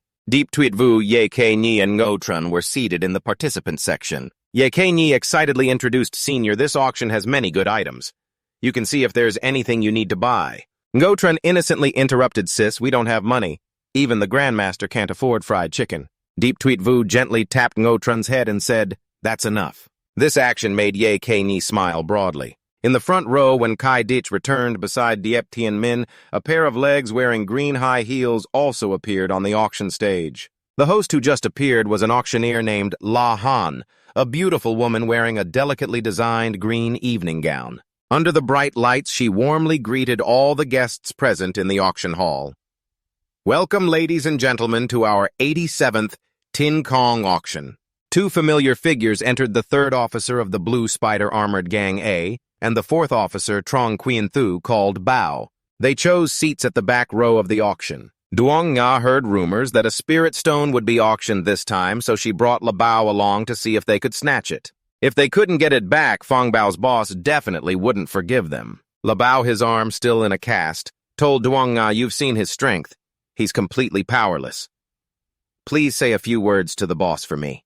Duong Nga nodded, but his identity also needed to be clarified quickly. La Bao scratched his head, thinking he was still being used a real monster. Currently, the teleportation spirit stone was already in his hands. Using force to snatch Fong Bao back was just impossible. Duong Nga thought such a teleportation spirit stone's power would definitely attract attention quickly. The host interrupted. "I hereby declare the 87th Spirit Stone auction officially started." Duong Nga turned to La Bao. "Stop thinking, just join the auction first." Eldest young master Tran Kai Ki approached Diep Bang's older brother. Diep Thien Min couldn't help but praise daring to auction off this spirit stone. Probably only Tran in Hang City would do that. Tran Kai Ki opened the fan in his hand, looking very elegant. "Brother Diep is joking. It's just a purple spirit stone, nothing you can't spend several years to get. The frequency of spirit beasts appearing is increasing. From what I see, spirit stones will become more and more abundant." Then he whispered softly into Diep Thien Min's ear. "Deep, you guys have hidden quite a few treasures, right?" After saying that, he laughed and returned to his seat. Could he be intending to covet the Deep family's treasures? La Han began with the first auction item, the rejuvenation pill. In her hand, she held a vial containing 2 elixirs made by Diep Tuet Vu. Diep Thien Min scoffed. "Tran, the young master of your high-end auction house, is selling this scam." Tran Kai Ki wasn't angry. He just said, "It's just an appetizer. Don't rush, young master Diep. There are better items coming." Kei Ni said to Diep Tuet Vu, "I heard this auction only gets better as it goes on. They already consider our elixirs the lowest quality. You don't care because soon they'll regret it." Duong Nga, sitting behind, looked disdainful. La Han read the introduction of the elixir. The effect of the rejuvenation pill can instantly restore a person's prime appearance and maintain it for 15 minutes. Diep Thien Min laughed loudly at Tran Kai Ki. "Your auction house is getting worse. Now you're just bragging nonsense." Tran Kai Ki waved to call someone over. He ordered his subordinate to tell La Han to stop. Standing on stage, La Han also doubted whether the introduction was false. A female staff member came to her and whispered in her ear. Then Tran Kai Ki's subordinate also came to notify her. Shortly after, La Han continued the auction. She was also seeing this elixir for the first time and thought everyone would certainly doubt the miraculous effect described. Her boss, Mr. Tran, was also worried this would deceive people, so he requested the auction of this item to be stopped. An impatient audience member shouted from below, "What else do you have to say? Hurry up and bring out the next item. This is clearly a scam." La Han raised the vial of elixirs and continued. "However, we received a message from a mysterious seller. He agreed to let everyone see the effect by using 1 elixir." Tran Kai Ki mouthed to La Han, asking what was going on. Then a middle-aged woman stepped onto the stage. La Han handed her an elixir. In front of the whole hall, the woman swallowed the elixir. In an instant, the wrinkles on her skin smoothed out. When she opened her eyes again, she looked like a woman in her 20s. The entire hall, including Diep Thien Min, Tran Kai Ki, Duong Nga, and La Bao, were all amazed. Does something like this really exist in the world? La Han was no exception. Could this really be true? The woman who just tried it looked at herself in the mirror. She was almost stunned to tears. Kei Ni looked at the man sitting beside her. He looked lazy. Although he had guessed seeing the effect with his own eyes was still surprising, La Han continued her work. The rejuvenation pill's effect is truly amazing. Starting price is 500,000. Immediately, Diep Thien Min raised the bid to 1,000,000. An old man raised his paddle and bid 2,000,000. Duong Nga excitedly said, "Is there really such a powerful elixir? I have to join this race too, 1,000." Others couldn't afford to miss this bargain. The bid for the elixir continued to rise to 2.5 million. The Deep family's eldest young master raised the bid again to 3,000,000. Tran Kai Ki looked up at the stage. The elixir was being fought over by the entire hall. The effect was truly astonishing. When he saw that girl present the elixir, he should have bought it immediately. Now it was too late to regret. Tran Kai Ki suddenly remembered the cellar. He looked around searching and saw the person still standing there. But when he realized that both Dung Nga and Diep Tien Min were bidding, he felt somewhat reassured. Dung Nga was determined not to give up. She raised the bid to 4,000. Diep Tien Min also refused to lose. He continued to push the bid to 5,000. Tran Kai Ki observed Diep Tien Min competing for the item on the auction floor. If he snatched the elixir now, it would be too obvious. So he decided to wait until the auction ended to ask if they had any other elixirs. Then he secretly took out his phone and sent a message. He thought of a way to keep the elixir seller from leaving. We must wait until the auction ends before approaching them. The screen displays the pill priced at 5,000. The purchase code is 002. The host shouts, 5,000 times 1 5,000 times 2. Duong Nga is angry and finds Diep Tien Min really annoying for competing with her. 5,000 times 3 sold. The hammer strikes down. The buyer is confirmed. Congratulations, Mr. Deep. Diep Tien Min asks Tran Kai Ki about the origin of the pill. Although the auction house keeps buyer information confidential, Diep Tien Min spoke up. Can you answer? I got this pill by accident. It wasn't brought by any customer. Diep Tien Min sneered at him, thinking silently he's truly a seasoned player. At this time, Diep Bang returned home with her grandfather. She helped him sit down and told him to rest for a while in the living room. Then she went to call Diep Tien Vu and Ngo Tran. She asked the servant if her 2 guests had eaten breakfast. But the servant replied they had already left. What? Why did they leave? Where did they go? The servant hesitated and didn't dare to say. Diep Bang was anxious to know. The servant bowed and explained, the young master was upset with them and told them to leave. Diep Bang couldn't believe it. How could that happen? The auction continued. The second item was the Hong Lian Bang Tam Hua. This flower has a strong detoxifying effect. It's considered an excellent spiritual herb. The starting price is 200,000. This flower resembles a lotus. The outer petals are pink, but inside it blooms with ice flowers. That's why it's called Hong Lian Bang Tam Hua. This item caught Diep Tien Vu's attention. Kei said, if you want to buy this flower, you can use the 5,000 from the pill you just sold, because all transactions will be settled after the auction ends. Diep Tien Vu immediately bid 1,000. Kei couldn't stop him, just shook her head and sighed. That's exactly Master Toe's style. Everyone turned to see who bid so high, even Labao looked over. Kei complained. You didn't have to raise it by so much, just 100,000 would have been enough. Not many people buy this flower, but since it's a third-grade spiritual herb, I think it's worth that price. Seeing Diep Tien Vu tense, Labao reported to Duong Nga, who also turned to watch. After verifying the info, Duong Nga ordered Labao to inform Lao Dai and the Kim Thu Chi people. No need to search, they came to us. This time you will definitely catch him. Labao pulled out his phone to call but couldn't reach Kim Thu Chi's group. Duong Nga thought he was foolish and told them to monitor Diep Tien Vu first. Wait until the auction ends, then spread news that the teleportation spirit stone appeared in the city. Since Kim Thu Chi's people frantically chase spirit stones, they wouldn't miss this chance.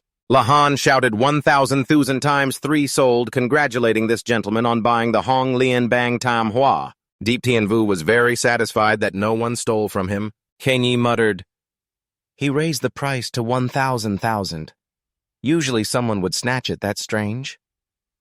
She advised him to save money because refining pills surely wouldn't be easy. Diep Tien Vu thought about the refining process. It was indeed difficult, even causing his old pill furnace to explode. Kei agreed. That's why you must use saved money. That herb only costs 500,000. Diep Tien Min noticed Diep Tien Vu was also here, but why was he here? He asked Tran Kai Ki if he was friends with him, but Tran Kai Ki denied knowing them. Diep Tien Min naturally asked, then do you know that person? Yet Diep Tien Min called Diep Tien Vu a fraud from the ancient martial sect. Tran Kai Ki laughed inwardly, but said, looks like the auction house needs to strengthen participant screening, while silently cursing Diep Tien Min as ignorant, not knowing that the fraud he mentioned was actually a grandmaster refiner who created the pill he just bought.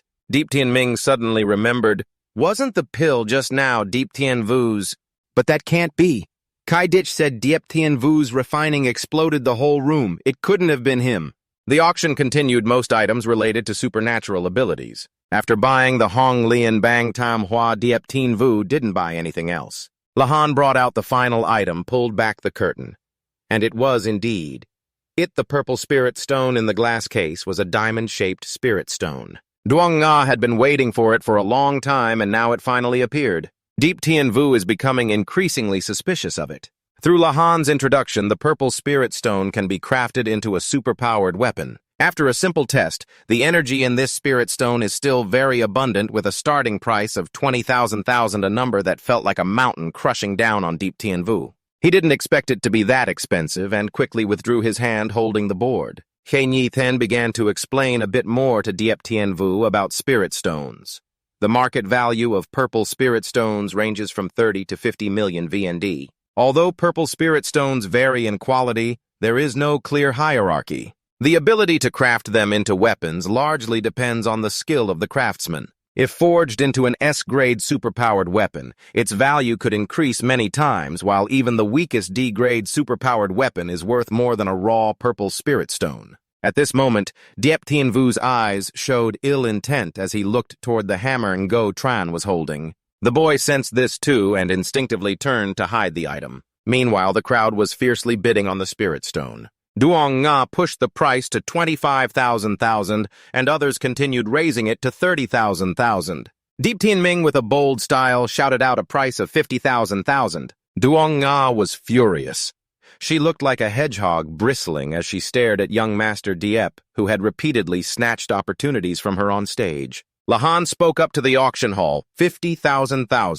This gentleman has bid 50,000. Is there anyone else who wants to offer higher? Labao was worried and didn't know what to do. Duong Nga gave up because exceeding 50,000 would yield no profit. However, this auction was not entirely useless, as they found someone their boss would be very pleased with. With no other competitors, Lahan finalized the price at 50,000 and congratulated Mr. Deep on purchasing the spirit stone. After the auction ended, the staff handed Diep Tien Vu a check. His elixirs sold for 5,000. After deducting a 3% selling fee and 1,000 for buying the Hong Lian Ice Heart flower, he was left with a total of 750,000. The staff invited him to check and receive the Hong Lian Ice Heart flower he purchased. Deep Tien Vu, having no life experience, didn't know what the check was, so he asked He Nhi, "Is the money all in here?" He Nhi smiled with eyes narrowed, confirming and saying he could take the check to the bank to withdraw money. Deep Tien Vu didn't know what a bank was, but luckily He Nhi was there and would take him. Meanwhile, the staff stopped him because someone wanted to meet him. The door opened, and who stepped in but Lahan, the auction's host from earlier. She introduced herself and asked if Deep Tien Vu had any other elixirs. He Nhi thought Lahan wanted to buy the beauty elixir, a type that could maintain the best beauty for 15 days, and would surely move any woman. However, the beauty elixir was sold out. Lahan believed they still had other elixirs and wanted to cooperate if possible. He Nhi acted sulky because they had refused to sell earlier. Lahan explained she was not representing the auction house but was acting individually and wanted to cooperate. She handed Diep Tien Vu a business card and said she could help sell his elixirs at the highest price. Deep Tien Vu took the card and looked over the information. This girl seemed normal with no bad intentions and was a good person, so he happily agreed to let Lahan become his personal manager. He Nhi wanted to stop him, but Deep Tien Vu had decided to trust Lahan. At that moment, Tran Kai Ki entered, still holding his beloved fan. Seeing Lahan, he looked displeased, but still greeted Diep Tien Vu and He Nhi.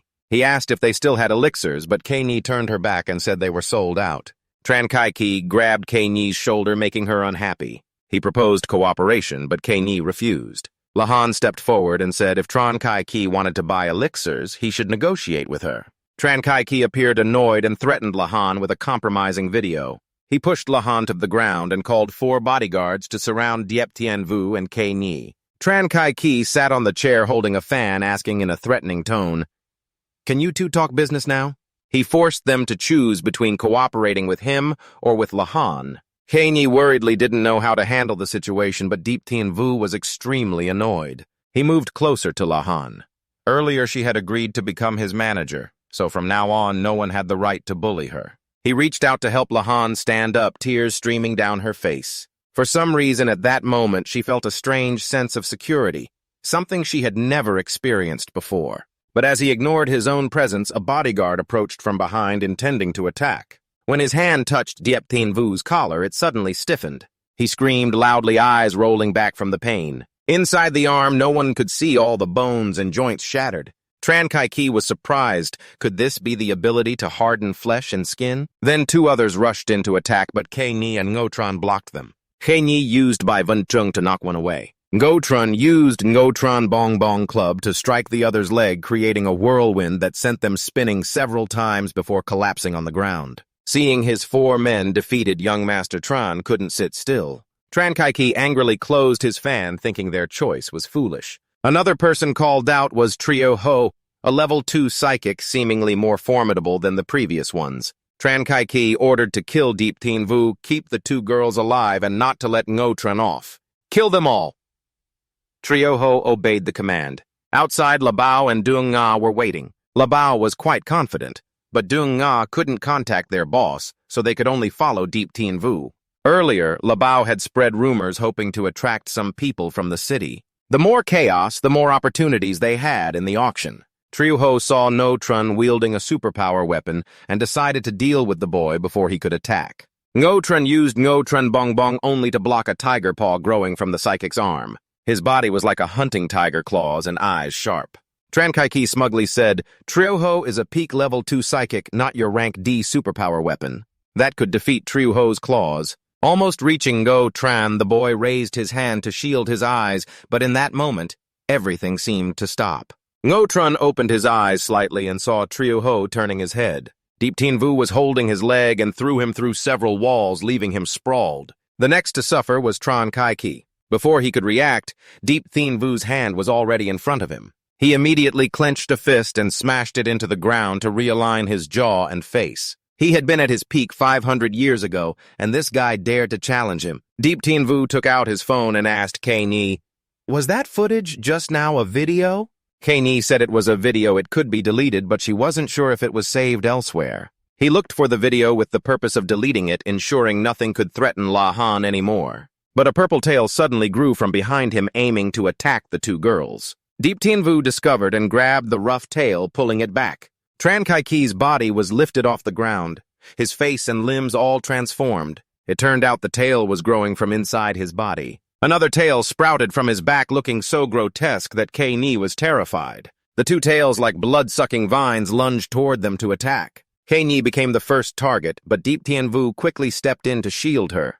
The spot where Kei Ni had just stood was no longer recognizable. Luckily, he arrived just in time. Otherwise, Kei Ni would have ended up like the floor. She asked him in panic, "Is that a supernatural power?" Diep Tien Vu raised his hand to protect Kei Ni. "This is not a supernatural power." A golden light formed in his palm. Tran Kai Ki was bitten and swallowed, no longer in human form. One of his eyes was damaged and his tongue extended like a lizard's. He shot out a long tail toward Diep Tien Vu. With both hands, he formed a tower shape and cast the heavenly net spell. This powerful move directly clashed with Tran Kai Ki's tail, piercing and shattering it, shocking everyone at the auction. Outside, Duong Nga and Labao were left speechless in horror. Diep Tien Vu, along with La Han, Kei Ni, and Ngotron, teleported outside. The eldest young Master Tran was dead.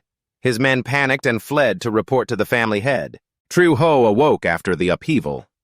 The sudden collapse stunned him when he found Tran Kai Ki lying motionless among the rubble, his body mangled. Trio Ho was deeply shaken. He hurriedly checked the man's breath with trembling hands but felt no sign of life.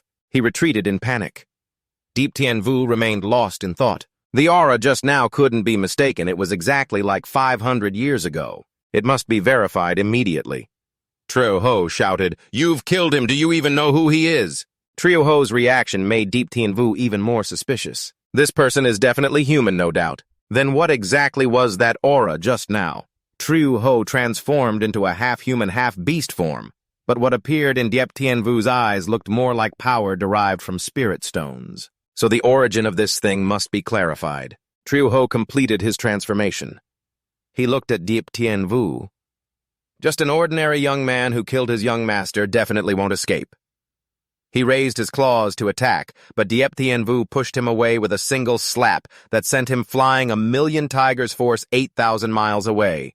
His flight path destroyed many buildings. You could see how terrifying the power of that slap was. Duong Nga and La Bao were terrified, unsure whether to keep watching or retreat immediately. After agreeing, the two quickly ran away. Kei turned around and found they were gone. Deep Tien Vu stepped forward to check the corpse, releasing a stream of purple energy. The flesh had turned into purple spirit stones. They even seemed sentient, trying to escape, but were drawn back by Diep Tien Vu's magic. Almost within reach, but just as Diep Tien Vu tried to grasp them, they suddenly evaporated without a trace. Looking at his empty hand, Diep Tien Vu thought silently, sure enough, that aura was exactly like the monster from 500 years ago. Kei reminded him to leave quickly. This person was the eldest young master of the Tran family. His father, Tran Hung, was very powerful and would definitely seek revenge on him. This was caused by Diep Tien Vu. He would have to bear the consequences himself. Actually, they didn't need to follow him. This matter didn't concern them. Kei didn't like him saying that. Weren't they part of the same group? Lahan was his manager. She wouldn't run away. Innocent Ngo Tran also vowed to follow his master. In the sky, a green sword streaked by. The young man riding the sword seemed to be from Tien Min. Clearly he sensed the aura but now saw nothing. He landed on the ruins just as Deep Tien Vu and his group were about to leave quickly, calling them to stop. Deep Tien Vu turned around unexpectedly, discovering the young man was a cultivator at the Bamboo Banner Realm. He carried the green sword on his shoulder, one hand in his pocket. On the side there is a jade pendant. Question. Did you just see any monsters or did anything strange happen here? Kei had just started to say just now when he interrupted. Let me guess, the houses on this side collapsed. Surely you must have witnessed some terrible events, right? Then you were frightened, but the monster ran away. Everyone was silent in response to this guy's actions. No one could say a word. He realized Kei was also a cultivator practicing chi refinement on the 3rd level. Kei was at a loss for words with him. Since he arrived, she hadn't spoken a single sentence. He smiled and apologized, then introduced himself. I am Lu Tanfong, the chief steward of the Immortal Alliance. Kei showed great excitement upon hearing that name. Deep Tien Vu asked what the Immortal Alliance was. Kei explained further.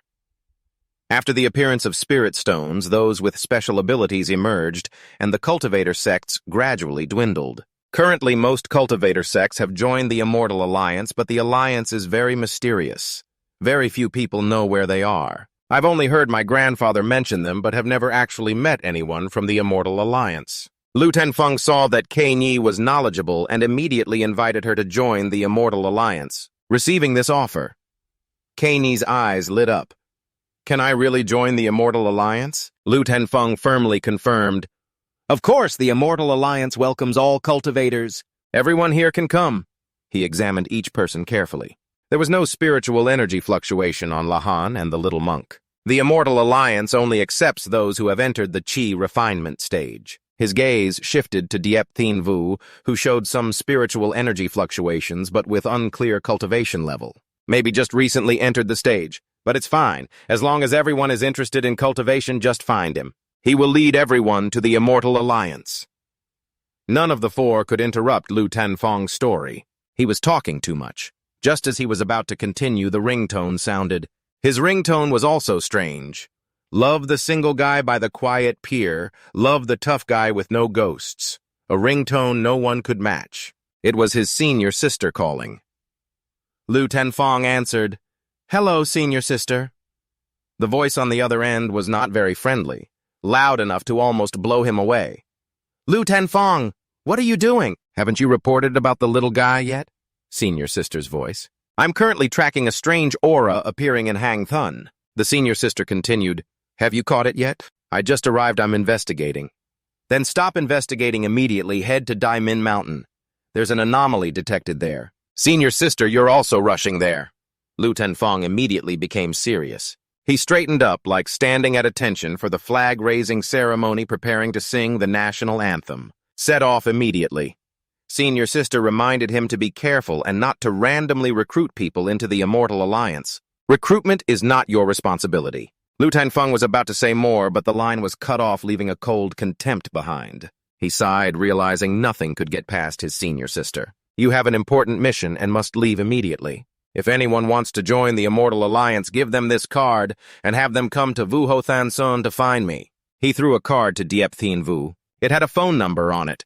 Then he mounted his sword and left in a stylish manner, leaving Kei standing watching with longing eyes. When will she be able to have her own flying sword? Deep Tien Vu held the card in his hand, thinking about the immortal alliance. Go check it out.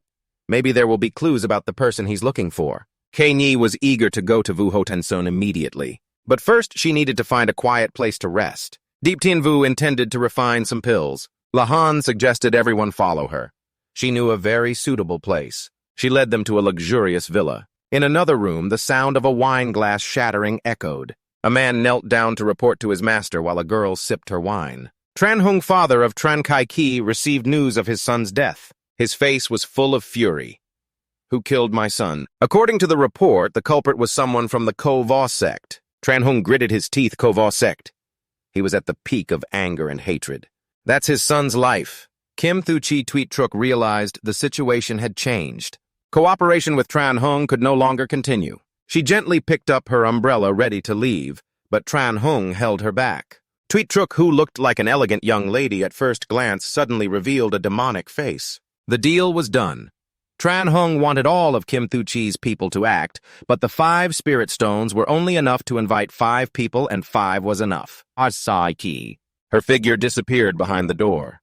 Tran Hung sat crying into his hands, then ordered his subordinates, not just Kim Thu Chi, to spread the news and offer 100,000 reward for whoever caught his son's killer. The subordinates immediately carried out the order. Night fell at the Kim Thu Chi base. Tweet Truk returned to report to the boss. The Kim Thu Chi boss, hidden in the form of a puppet with 5 purple spirit stones, was worth a visit, especially since it granted him instantaneous teleportation ability. Tweet Truk didn't yet know whom to take, and the puppet stood up and walked toward her. Lactic and Kai Dui were downstairs. Odat was on his way back, still missing one person, so the boss would go along. Elsewhere, under a clear blue sky at the foot of a building, Fan Tan Lahan's boyfriend was pacing back and forth, calling and checking the time, but no one answered. Finally, he heard Lahan's voice ahead. This is my house. Lahan led Diep Tien Vu, Kei Nhi, and Go Trun to the apartment she bought herself. The apartment had an ideal balcony for alchemy practice. Kei Nhi admired it. Lahan knew the building cost 50,000 to 60,000 and smiled lightly. 1 pill sells for 5,000. This house is only worth 2 pills. I had to work hard for 6 to 7 years to buy it. She noticed Fan Tan standing outside the apartment waiting for her. Kei Nhi noticed Lahan's strange expression and asked about it. Lahan was disappointed when she saw him. Before she could say anything, Fan Tan loudly reproached, "Do you know how many calls I made?" "Why didn't you answer?" Lahan coldly replied, "Not just today. I won't answer any more from now on." She walked past him, but Fan Tan grabbed her hand and asked what she meant. Lahan shrugged his hand off. "That video was given to Tran Kai Ki by you. Don't pretend you don't know. Only you could have recorded and handed over such a video." She didn't want to see him again and told him to leave. Fan Tan sneered at her pain, convinced he was right to give the video to Tran Kai Ki. He thought Lahan worked for young Master Tran just to lure him in. Lahan slapped him away and added another slap, tears streaming down her face. "Fan Tan, you're trash." Losing face, he tried to attack her but got slapped harder by Kei Nhi, knocking him to the ground. Kei Nhi grabbed his collar, pulling him up to teach him a lesson, but Lahan intervened, and they eventually left. Deep Tien Vu sensed Fan Tan might cause trouble and drew a small seal on his chest. Fan Tan vowed revenge against Lahan. Just wait. At Deep Bang's house, Deep Tien Ming returned carrying a gift bag, intending to show his sister the new gift, but saw their grandfather already sitting there. Deep Tien Ming greeted him. Deep Tien Li nodded in return. Deep Bang was still sulking because he had sent her guests away. Deep Tien Ming didn't think he did anything wrong, sat on the sofa, and drank a glass of water. He didn't believe they thought Deep Tien Vu was just a fraud. Deep Bang rebutted, "He's a cultivator. Grandfather told me to invite him home." Deep Tien Ming firmly didn't believe it. He set the glass down and spoke of the cultivator. Today, he truly encountered something miraculous. Deep Tien Min bought his sister a pill, witnessing firsthand the miraculous pill that turned a middle-aged woman back into her 20s. He hurriedly took out the pill bottle. The girl carefully examined the pill, then handed it to their grandfather, confirming it was a pill made by the ancestor. Deep Tien Ming was stunned when she said the pill was made from Bang Lin Tao, the same Bang Lin Tao he had given him. Just as he said this, he choked on his water, unable to believe his own hands. Deep Tien Li took the pill, examined it carefully, then scolded Thien Min for causing a catastrophe. Fan Tun, after being beaten, was hospitalized and being bandaged by a nurse. He suddenly saw a reward notice for a fake superpower user with K-Ni's image. Remembering the meeting at Lahan's house, he hurriedly got up, ignoring the bandaging, and called to report that he knew the killer's whereabouts. The news immediately spread to Tran Hung's house, gathering the fake superpower users interested in the reward at that location. Tran Ko reports to Tran Hung that Kim Thu Chi's people have still not arrived. Tran Hung anxiously wants to make contact, but can only wait for other supernatural users showing impatience. Along an S-level supernatural user doubts whether Tran Hung is truly relying on Kim Thu Chi. Tanyet, also an S-level supernatural user, agrees with Along. The two are confident they can help Tran Hung catch the target. Suddenly a bell rings. Talong asks in surprise, "What's that sound?" Outside the window, a flock of crows flies by, drawing attention. When the crows break through the glass and rush in, crow feathers fall down. In an instant, both Tanyat and Along are swiftly and precisely taken down. Along is speechless. Tran Hung suddenly notices another person who appeared without anyone realizing. Odat Kim Thu Chi's left thumb sits by the door with his beloved crow. Tran Hung anxiously asks who Odat is and what he wants. Tweet Truck appears to reassure. "Sorry, Boss Tran, someone spoke carelessly and needs a little teaching. Those 2 lives are the way I teach." Following her are Lakdich Kai Dui and the old boss's puppet. Odat approaches Kai Dui. Seeing enough people present, Tuyet Truck decides to take action. 2 bright rays of sunlight. Fantan seriously says, "Follow me." Nguka, a Tier 1 supernatural user wearing sunglasses, asks, "Are you sure that person is at your girlfriend's house?" Fantan asserts, "I saw it with my own eyes. Catching them means a 100 million reward. We split it in half." Nguka nods, ready to get to work. "You've informed the Tran family, so their people will arrive soon." Fantan grins slyly. "That's why we must hurry. Provide effective clues, only 1 million now, but catching them means 100 million. Meanwhile, elsewhere, Diep Tuyet Vu is tense, frowning. Both he and Ngo Tran lean on their chins, staring downward. On the floor are 3 flower branches with petals like precious diamonds. Deep Tweet Vu points to the flowers and asks, "The master's pill furnace is broken. How are we supposed to refine pills now?" Deep Tweet Vu ponders, forgetting the furnace already exploded, then sighs in frustration. "Looks like I have to visit Tien Min first. They should have a high-quality pill furnace there."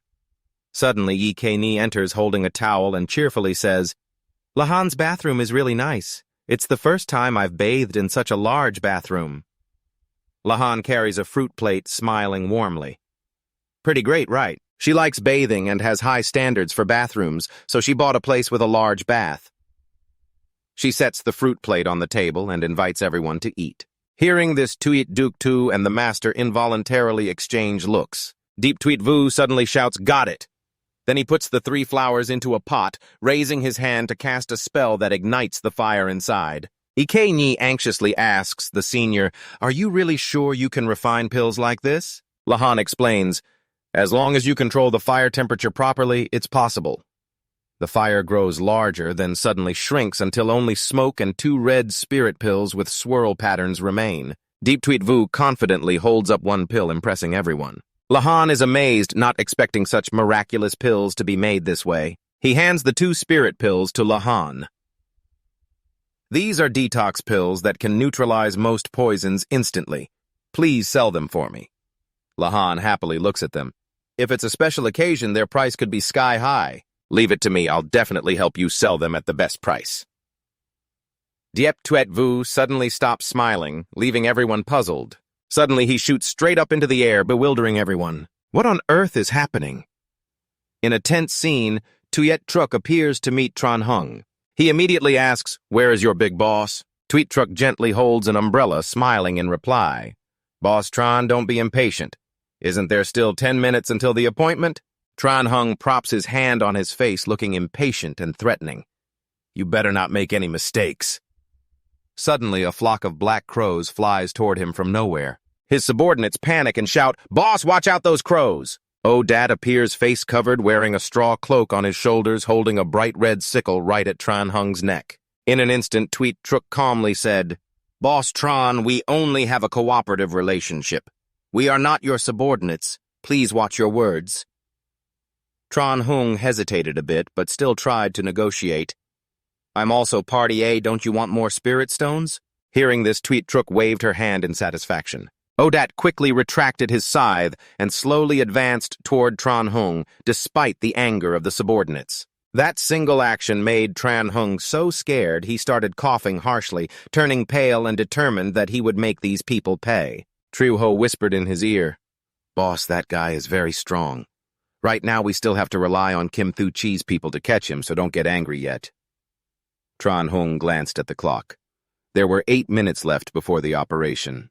Odat sat on a tree again below where Lactic and Kai Dui. Tweet Truk closed her eyes calmly. There was movement in the grass, and she opened her eyes to see who had arrived. The others were somewhat frightened. A spatial vortex appeared, causing Tweet Truk's subordinates to panic. Deep Tweet Vu stepped out of the space. Both sides shouted in surprise, "It's him!" Triuho hurriedly pointed. "Boss, that's him. He killed young Master Tran Hung." Angrily pounding the table, he ordered, "Catch him for me. I will slowly torture him." Kaidik clenched his teeth fearfully, sweating profusely, thinking that he wasn't some con artist that Diep Bang had invited over. "Damn it seems he has deceived both me and Diep Thien Min." Odat raised his hand. A flock of black crows shot toward Deep Tweet Vu. He just calmly waved his hand once, and the crows immediately collapsed. That guy was very surprised.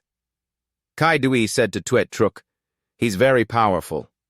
Lactic and I have fought him before. That teleportation spirit stone was stolen by him." Tweet Truk smiled slyly. "So it's Mia." Tran Hung pulled out a walkie-talkie and ordered all pseudo-superpowered people to immediately go to Golden Sand Park. The master cautiously watched the people behind him. He was completely surrounded but showed no fear. He stood silently with his hands clasped behind his back. A tall, scarred man confirmed to Tran Hung that catching Diep Tweet Vu would earn a reward of 100,000 hon. Tran Hung gritted his teeth and declared, "Capture him alive and I'll add another 50,000. A rank 2 pseudo-superpowered man licked his lips excitedly. Making money is really easy these days.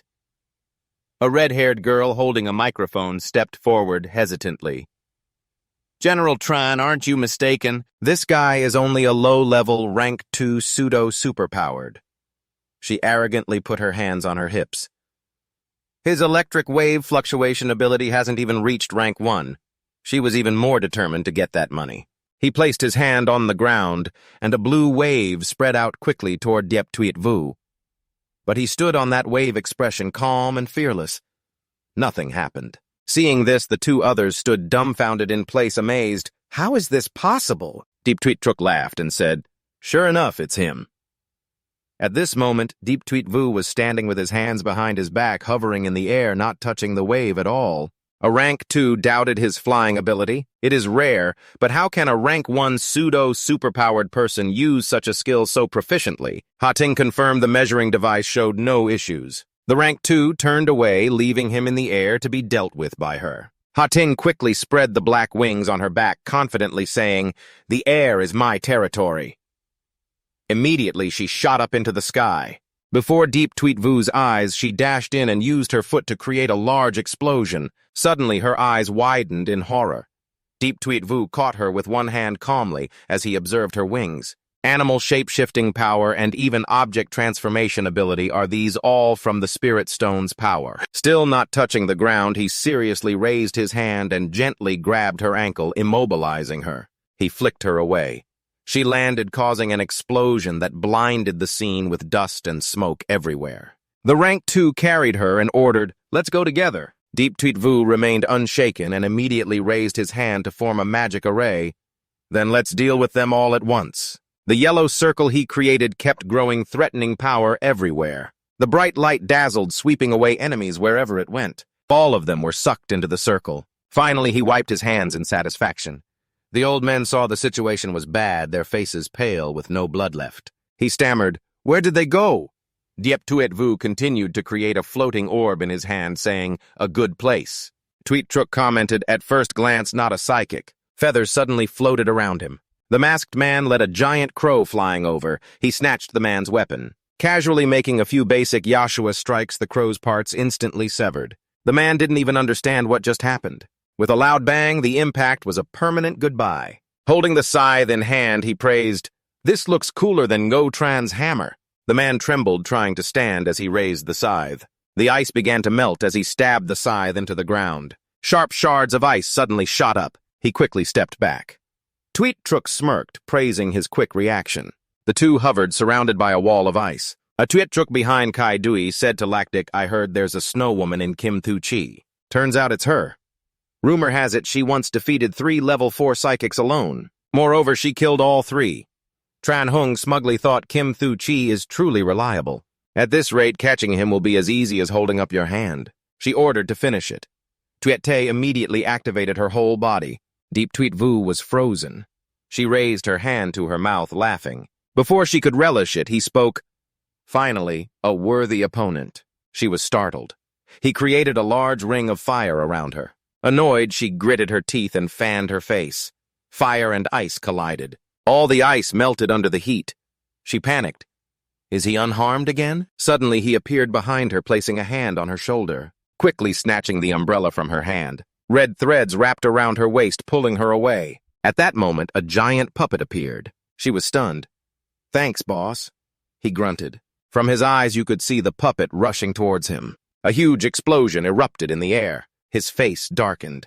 Suddenly, a small girl rushed over and hugged him tightly. Crying, she said, "Young master, you finally come back." Deep Tweet Vu smiled, gently stroking the girl's head. "Long time no see, Jiao Jiao." Everyone was amazed. Lockdick's eyes widened as he thought, so this is what the boss looks like. Tran Hung spoke. "Hey, boss of Kim Thu Chi, why are you hugging that guy?" "What's going on?" Tuet Truk was even more surprised. Pale-faced, she covered her mouth, recognized him as the young master the boss once mentioned. Dao Dao still sobbed. "For 500 years I missed the young master so much I don't want to be apart from him anymore." He reassured her. "Okay, no more separation." Then he stroked her head and asked if there was any good news from the 3 Vu Lok people. Suddenly a loud shout rang out. Kaidik summoned the tiger and killed them. Hearing that they ran away despite Tran Hung reaching out.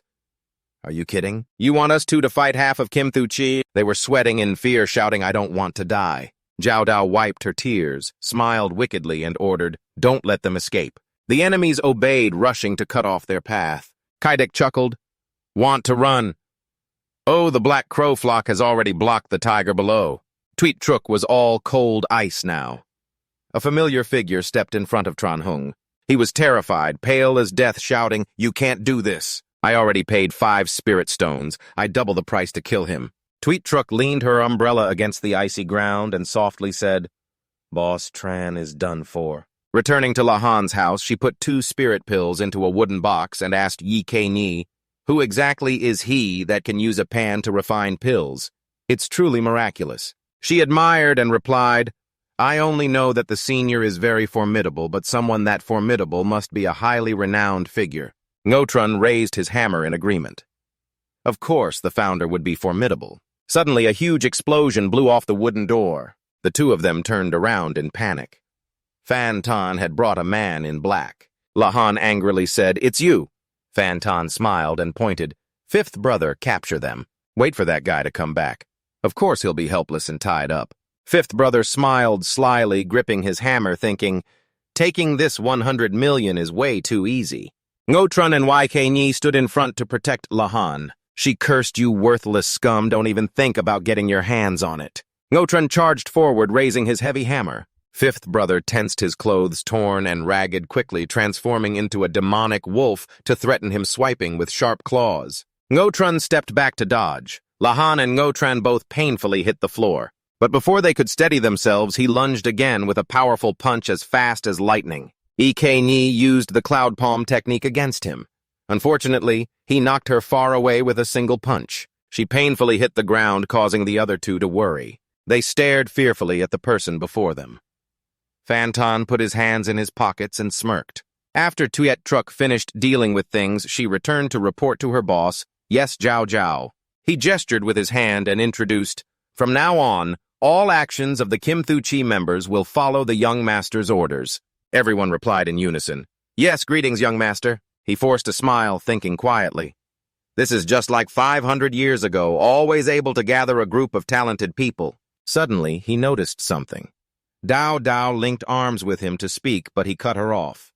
"Dao Dao, come with me to handle some matters." Once again, he soared forward, surprising those left behind. The two guys over there were grinding their teeth. Fifth brother sensed something. His body immediately stiffened. Dao Dao and Deep Tuyet Vu instantly teleported right in front of them. Ngotren grabbed his leg and screamed, "Master!" Ike Nyi also looked at him happily, Senior. Suddenly, golden rays appeared on Fanton's chest, and he struggled, unable to move. Dao Dao covered her mouth and laughed, asking enemy. She suddenly smiled angrily. Anyone trying to rush her just needed to wave her hand, and the threads immediately tightened around the enemy, immobilizing Trung. She turned to ask the young master's permission.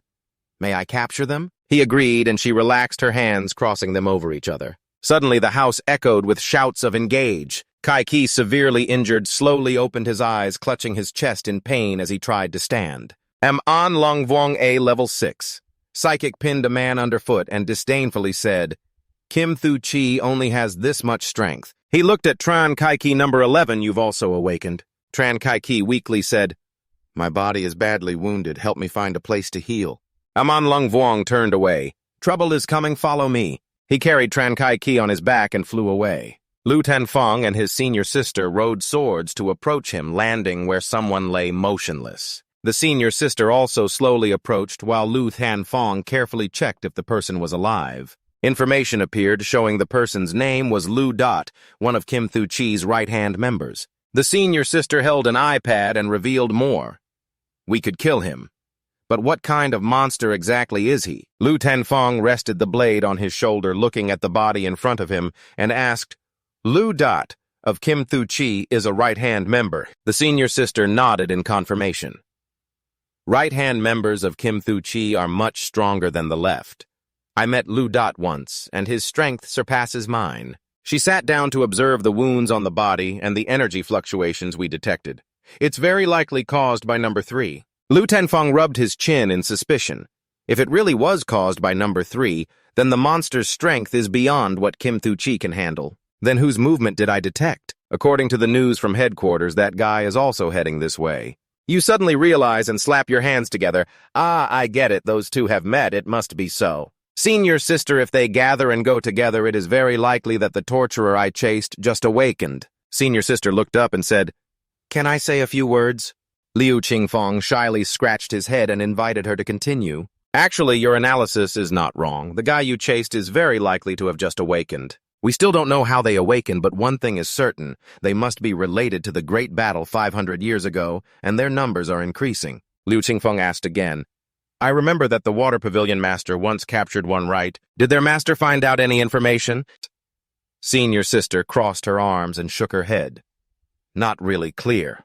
The orders from above are for us to pursue and investigate these monsters and not to miss any information. But if Liu Da is already dead, then the strength of these monsters is beyond what we can handle. We should return and report to the master first." Liu Qingfeng raised his hand, and talismans from his hand covered the body on the ground. He hurriedly stepped forward to lift the body, holding a sword in one hand and carrying the body on his shoulder, then turned and said, "Senior sister is right. Let's go back to Shanming first." Kai Dui sat smoking in front of a tall apartment building. On the tree was Odot, and under the tree's roots was Lock Deek. Kai Dui said, "I didn't expect that brat to be the young master of Lock Deek's eldest brother, and also didn't expect the eldest brother to be a beautiful young lady." Kai Dui glanced and asked, "Are you really willing to be that brat's subordinate from now on? I don't even know what identity that guy has." Lack Dick held something in his hand and replied, "I don't mind as long as I can keep using this weapon. I'm fine with it. Following anyone is the same." Then he looked up and asked Odat, "What do you think?" Odat replied, "That guy is stronger than the eldest brother. Following him is only beneficial, not harmful."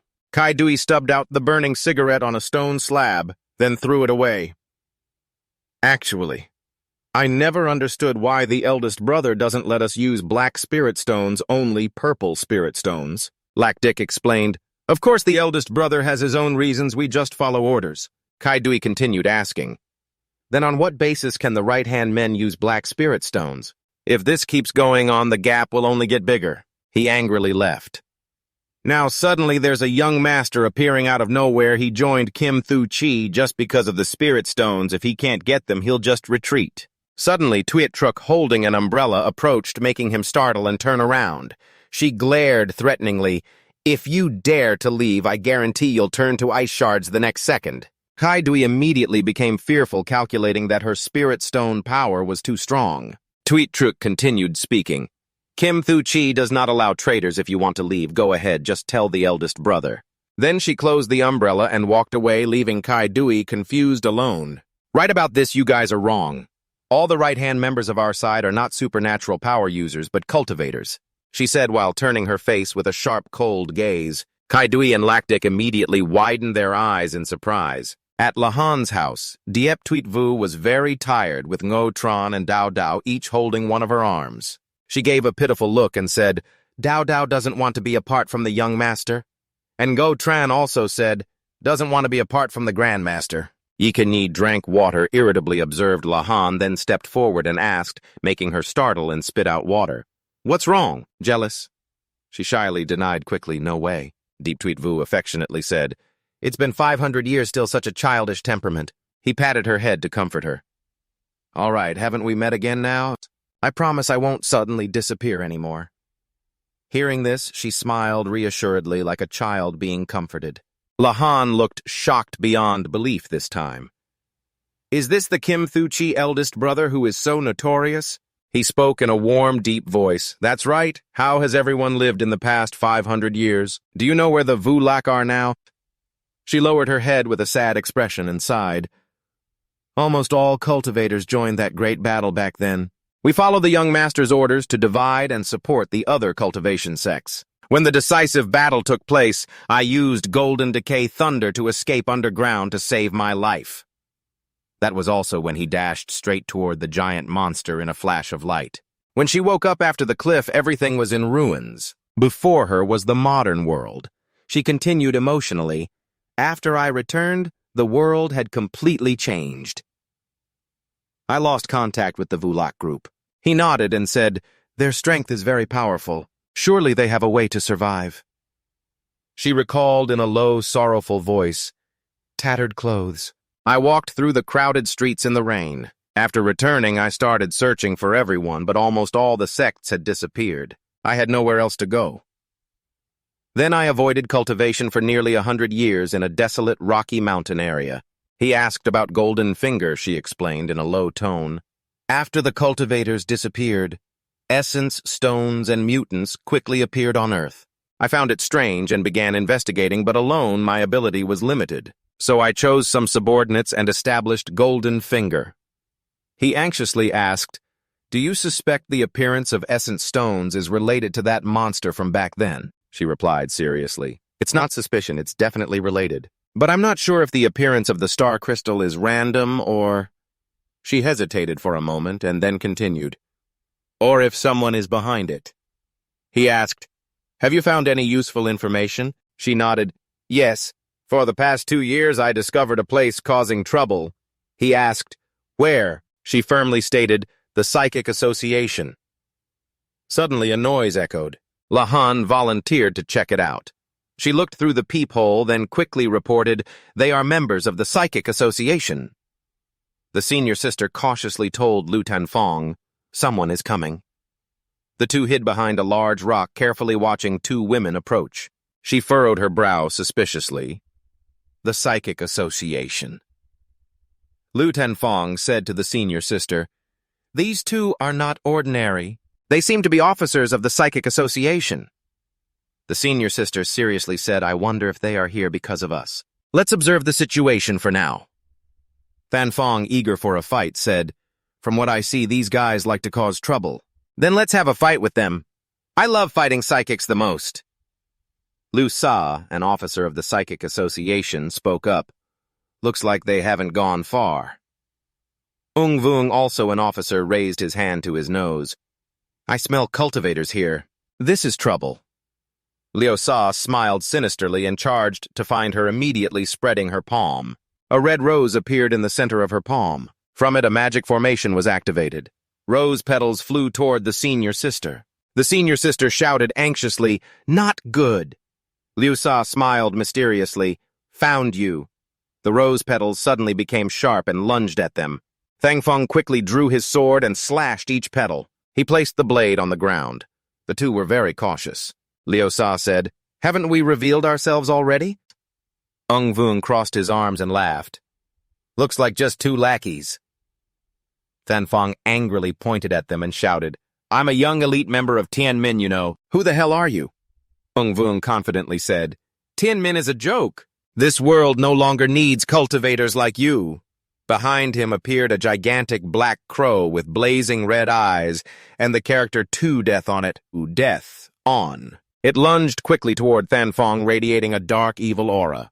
Thang Feng swiftly cast the Thenming sword technique. A wave of blue swept through, scattering the flying petals. The crow's attack caused a massive explosion with thick smoke. Thang Feng coughed worriedly. "Senior sister, are you all right?" The senior sister came over unharmed and placed her hand on his shoulder. Her other hand held a talisman. "I'm fine. These two are very strong. Let's retreat." She raised the talisman to cover one eye. It transformed into a dazzling golden light. Then the two floated inside a large, invisible sphere. On the ground lay the body wrapped with the earlier talisman. Ung Vung exclaimed, "These cultivators sure are good at escaping." As the scene changed, Lahan was opening the door for someone to enter the house. He praised Nai and asked, "What are the members of the Psychic Association doing here?" Standing outside the door were two people wearing dark sunglasses with serious expressions. Zhao Zhao whispered while raising her hand, "Looks like just the lowest-level ordinary members of the Psychic Association, not a threat." Lahan asked, "Do you have business here?"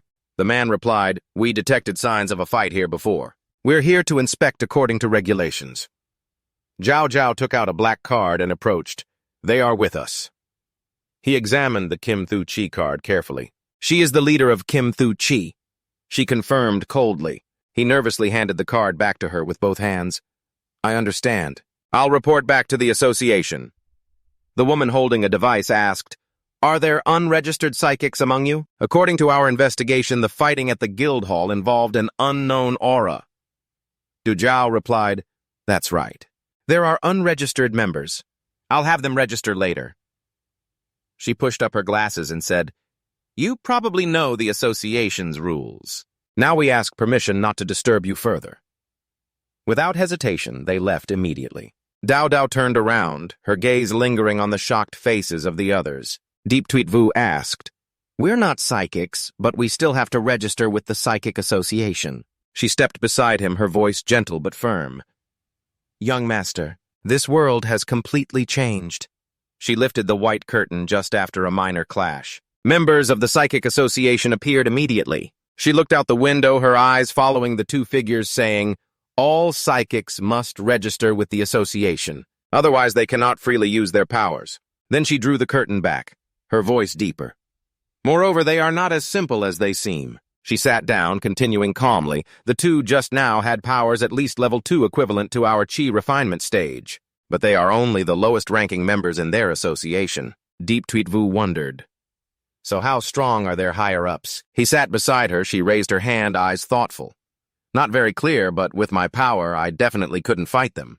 But now that I'm back, maybe things will be different. However, I suggest that until my suspicions are confirmed, we should still act according to their rules." He stroked her head, making her blush as she listened. E.K. Nyi spoke up. "My grandfather once told me not to use cultivation techniques in front of the Psychic Association, or we'd get into big trouble." Deep Tweet Vu asked, "What about Tianming? Don't they care about this?" She sighed, shaking her head in frustration. "Tianmin is too mysterious. No one knows where they really are except internal members. The only path now for cultivators is to join Tianmin." He snorted softly. "Interesting. 500 years ago, all cultivators saved the world together, but now they're ostracized like this." Dao Dao said, "That's why we must clarify this matter." La Han spread her arms. "But entering the Psychic Association isn't easy. The Psychic Powers Tournament hosted by the other factions is also organized by the association. Maybe we can start from there." Deep Tweet Vu recalled the purple-haired girl hand on his chin. "Speaking of which, someone invited me to join before." Dao Dao nodded. The tournament is indeed a good breakthrough opportunity, but we need to discuss the specifics. She linked her arm with his, whining, "Oh, if Sister Vu Locke were here, that would be great. Those things are her specialty. I'm not very good at them." He pinched her cheek with a light smile. "I plan to ask Tien Min if there's any news about the Vu Locke group. We'll definitely find something." Suddenly the phone vibrated. Zhao Zhao reached for it, looked at the screen, and froze. It was a message from the elder Nguyen Tiet Lu that is dead. She stood still, clutching the phone tightly. Deep Tweet Vu asked, "What happened?" She replied, "One of my subordinates was killed. I have to go check it out." He wanted to go with her and immediately agreed. Ikenyi and Ngo Tran also wanted to come. Deep Tweet Vu waved his hand. "Everyone knows the strength of Zhao Zhao's subordinates. Whoever killed them must be very strong. Right now, everyone here is still weak. Stay here and wait for me." The two felt aggrieved but said nothing. Deep Tweet Vu and Dao Dao quickly disappeared. La Han placed a hand on Yikenyi's shoulder to encourage her. "Leave the fighting to them. I'll take you two to some fun places." Hearing this, the two brightened up with joy. Liu Sa sat beside the corpse, unsure how to proceed. Ung Vung said extract the spirit stones from his body. She was a bit scared. "He belongs to Kim?" "Chu Tree. Are you sure we have to do this? I'm afraid this will cause conflict." He grinned slyly. "The association allows Kim Chu Tree to exist. Do you think it's because they're afraid of them?" She held up the talisman with a mysterious smile. "I understand now." She pointed as the talisman was slowly removed. Ung Vung said, "Everyone in Kim Chu Tree has some power. Keeping them around is somewhat beneficial." Suddenly she was startled. He asked, "What's wrong?" Her face turned pale. "There are no spirit stones in his body."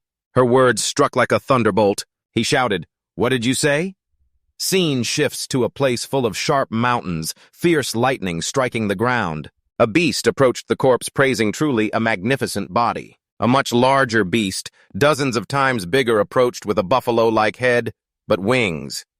"Give my a few days to get used to it, then it will join the plan." It replied, "This planet has lasted too long, it's time to end it."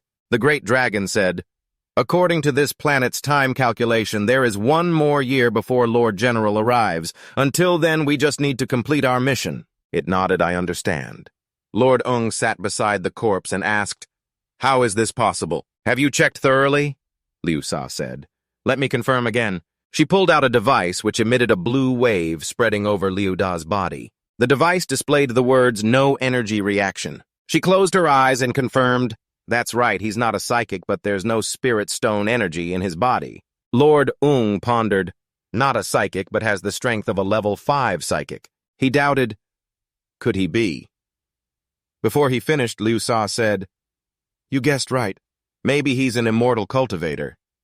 This is truly an earth-shattering secret. It seems the Kim Master's purpose is not as simple as it appears." Then they looked at Liu Da again.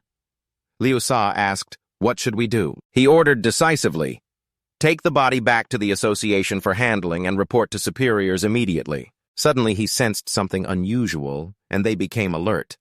"Shout out to someone." Immediately she swung her hand and a rose appeared with many petals. He summoned the beast again, its claws lunging forward. Ice quickly covered the newly created petals and claws. Zhuizhu Daodao and Deep Tweet Vu appeared instantly. Lord Ung recognized Kim Master's Shuizhu. She smiled faintly and said, "It seems you two have discovered things you shouldn't know."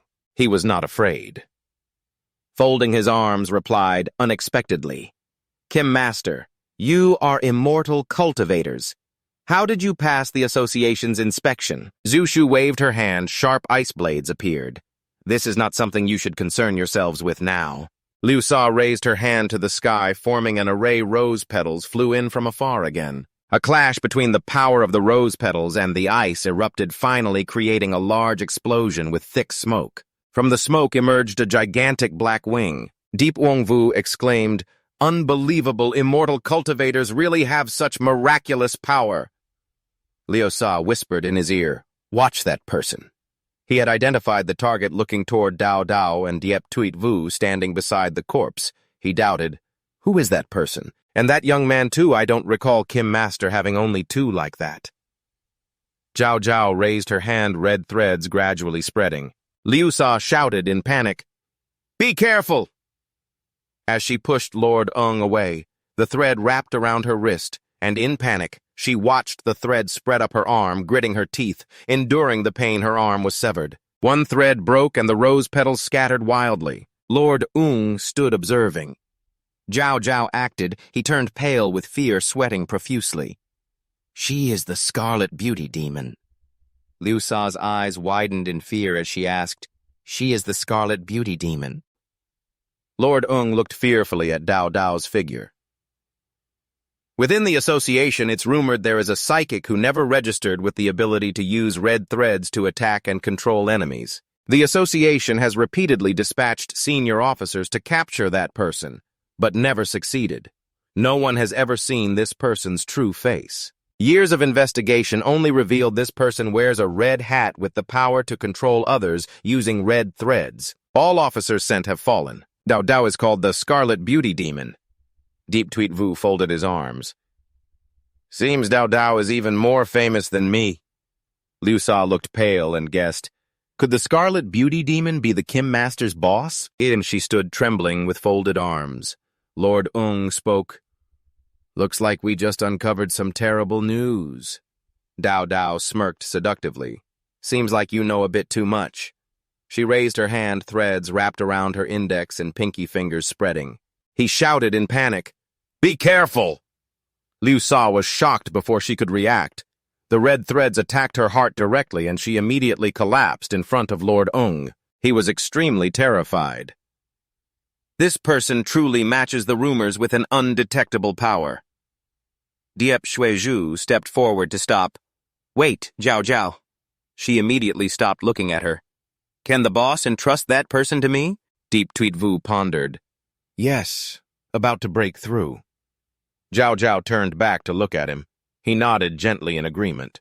Lord Ung shouted angrily, Do you really want to oppose the entire psychic association? Shuizhu lightly touched the misty smoke, forming an array called Snow Sacrifice. Sharp ice pillars surrounded that man, leaving him no time to react. Crow feathers scattered everywhere as it tried to fly away to dodge the powerful attack. Moving in front of Tuyet Truk, she created a stream of icy power, blocking a head from her hand. The ice spread out, covering the bird's feet. It was thrown away by the whirlwind. She held the umbrella up, and from it, the power radiated out, throwing the bird away. She twirled the umbrella open. It flew in the air, angrily growling, A cultivator doesn't still need to use a superpower weapon. Hearing this, she paused for a moment, then immediately threw the umbrella away. If the old man hadn't asked me to disguise, I wouldn't want to use this thing. The bird's red-rimmed eyes kept watching her. Tuyet Truk showed no fear, her expression indifferent as she looked at it, then raised her hand toward it, withdrew her hand along with glowing energy, asking if the spirit stone could achieve this level. Its wings gradually froze, it panicked and screamed loudly. What? In its eyes now was an image of Tuyet Truk rising with doubt. You haven't even touched me yet, how could this be? It struggled in vain, but was still enveloped by ice and snow, finally turning into a huge ice block falling to the ground before Tuyet Truk's eyes. Deep Tweet Vu nodded with a satisfied smile. Innate extreme cold physique. The Ice Soul Guard technique given to her can exert its greatest power, and she clearly knows her breakthrough point, needing to rely on combat to break through. Truly a potential seed. Zhao Zhao said it seemed her Ice Soul Guard technique had already reached the 3rd level. Tuyet Truk bowed respectfully, thanking the elder for giving me this cultivation method. Dao Dao reached out to Diep Tweet Vu. This is a technique created by the young master. If you want to thank someone, you should thank him. She blushed shyly and bowed her head in gratitude to the senior. He laughed with a wave of his hand. I hate all this empty politeness the most. She came closer and he stepped in front of her, raising his hand to point at her forehead, golden waves appearing to bind her. Her vision at that moment was the kind face of her master. He withdrew his hand and said, You just broke through the chaotic spiritual energy inside your body.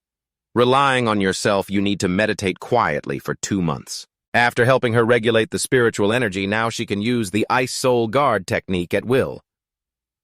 She barely managed to say 2 words, thank you, before I burst out laughing and interrupted, No need to thank me. Keep working hard on your cultivation. When your Ice Soul Guard technique reaches the 5th level, I will give you something even more powerful. The atmosphere around felt sweeter. In her mind, only 3 words echoed, my person. The body of Liu Sa on the ground suddenly rose as a rose petal slowly floated into the air. The scene shifted elsewhere. Lahan led everyone for a walk down the street. Kanyi looked around and asked, Sister Lahan, where is this place? It looks pretty run down. Lahan smiled and explained, this place may be simple, but it's not ordinary. There is only an old man sitting in a chair fanning his face. Don't judge by appearances. The amount of treasures traded here rivals the auction houses of Tran Kai Ki. She waved to call Mr. Dong, but the old man remained silent. She pointed at a board with strange patterns and said, old rules. Lahan nodded as if familiar with them. She bent down to do something with the board, then stood up, dusted off her skirt, and pointed at the board. Mr. Dong, take a look at this. The old man lowered his fan, his face full of wrinkles with one eye covered by a metal plate. Mr. Dong carefully examined Lahan's solution on the board. The 3 of them waited. Lahan appeared confident while Kanyi and Ngotran were nervous on her behalf. After a while, Mr. Dong nodded. The answer is correct. The solving speed is also fast. It seems you have put in a lot of effort. Lahan humbly thanked him. I'm just like you, fond of mathematics and often spend time studying it. Mr. Dong smiled. Mathematics is wonderful. Everything is connected to physics and mathematics. Lahan nodded. You're right. I will continue to learn. At this point, Mr. Dong asked about the 2 people accompanying Lahan.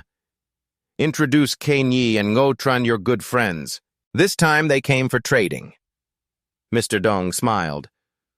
Of course I know you're not here just to play. If they're your friends, let them come in as well. They entered the shop. Passing through the door, Kanyi realized there was a barrier inside. The lights turned on. Kanyi and Ngotran's eyes widened in surprise. The shop inside was filled with modern equipment. Robots cleaned and papers were scattered everywhere, completely different from the simple appearance outside. Lahan explained, the first time I came here, I was very surprised too. Mr. Dong is a brilliant inventor. Ngotran curiously touched a robot. It displayed a smiling face and emitted sounds like a 5-year-old child. Ngotran laughed. Are you underestimating me?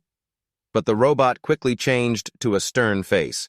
Superpower weapon detected. Superpower weapon detected, Mr. Dong asked. Do you have superpower weapons? Ngotran immediately presented his grade D superpower weapon and apologized. I didn't know it wasn't allowed in. Mr. Dong did not blame him. He only said, you can bring it in, but I don't encourage its use. Lahan sat down and curiously asked, you don't encourage it. I remember last time you were still researching spirit stones. Have you made any new discoveries? Mr. Dong put on his coat. Yes. I have been researching spirit stones for many years, aiming to use their energy to create something stronger than superpower weapons. But now I've discovered this energy can cause abnormalities. It can even invade the human brain. All 3 turned pale after hearing this. Mr. Dong added, this is just a hypothesis. There is no concrete evidence yet. Kanyi thanked him for the warning. Mr. Dong changed the subject. All right, now let's see what Lahan brought to trade. Lahan took out 2 detox pills. Mr. Dong, please take a look. He observed, carefully opened the bottle cap and sniffed. These are 3rd-grade pills. Could it be that you are also a cultivator? He looked at Kanyi and laughed loudly. It's been a long time since I've met a young cultivator. Lahan brought something excellent this time. Who gave you this pill? It can't be that you just started practicing this chi technique, right? He put away the 2 pills. Lahan began negotiating the price. If you offer a good price, I will introduce you to the alchemist. Mr. Dong smiled. You are really clever. Rest assured, doctor, I won't short you a single cent. From experience, these 2 pills could easily sell for 15 million each. Lahan shook her head. That's not the price I want yet. This is a 3rd-grade detox pill that can neutralize almost every poison on Earth. I hope to sell it for 20 million per pill. Mr. Dong scratched his ear. Doing business with someone good at math really makes things difficult for me. You believe this kind of pill can bring huge profits for me? Then I will transfer 40,000 to you, but you promise that if there are pills in the future, you must prioritize me first. Lahan shook his hand. Of course. Cooperating with you also eases my worries.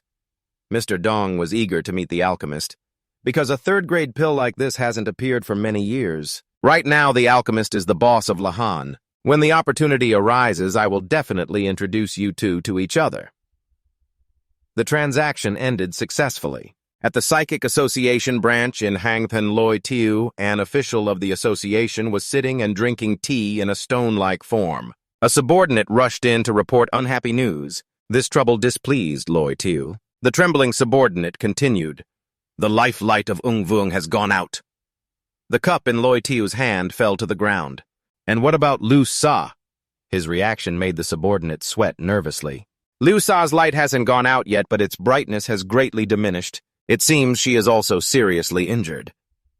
Loi Tiu angrily returned to his human form and prepared to leave. Before leaving, he reminded his subordinate, "If anyone dares to mess with the Psychic Association again, send me their address and phone number so I can see exactly who dares to be so bold."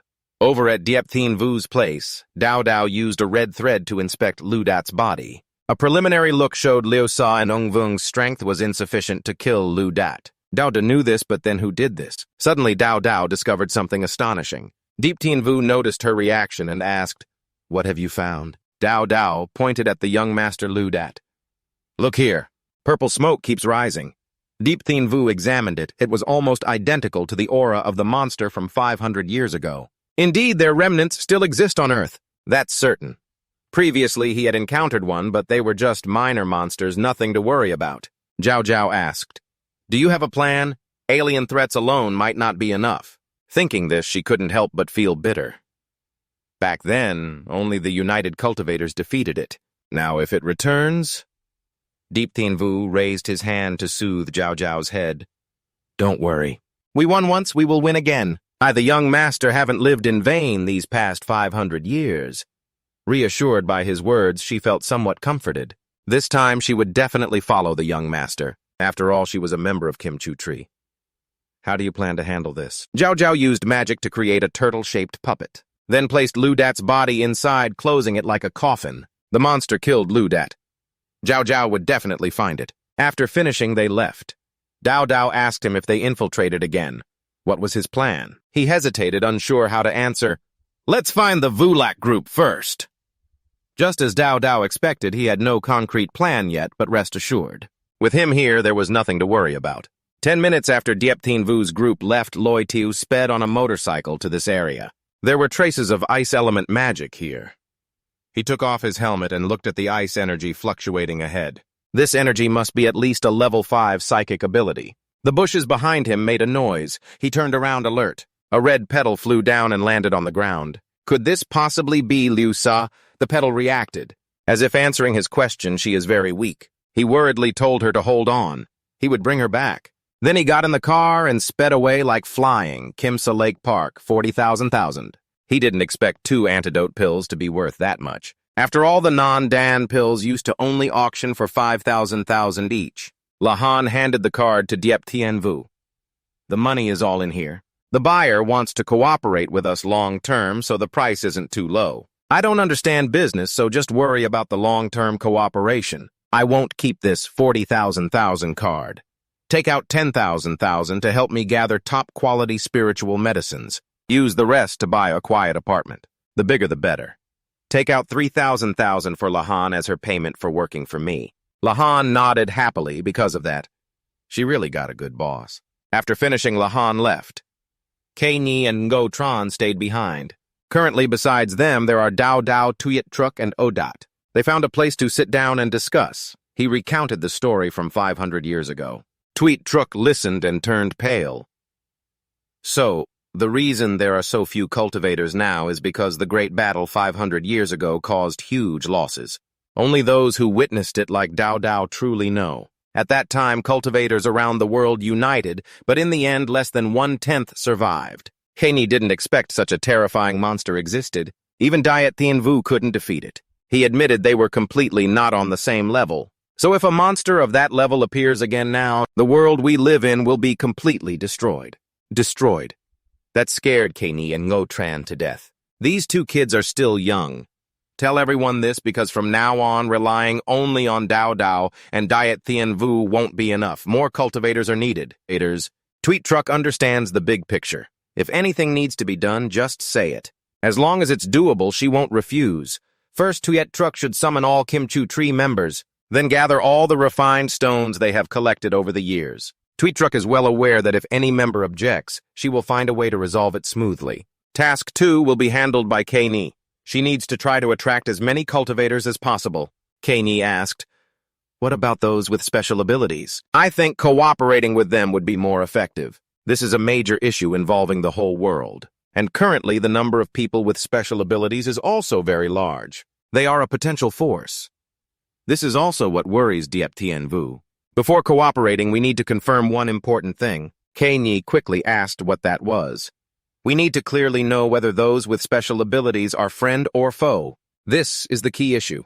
At the Special Abilities branch in Hang Than in a room, Loi Tu was using equipment to help Liu Sa recover. He placed a flower petal in a glass case and waited beside it. When energy from the device transmitted into the petal began to gradually transform, it eventually formed a human shape.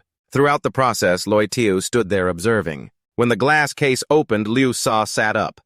Loi Tu asked how she felt.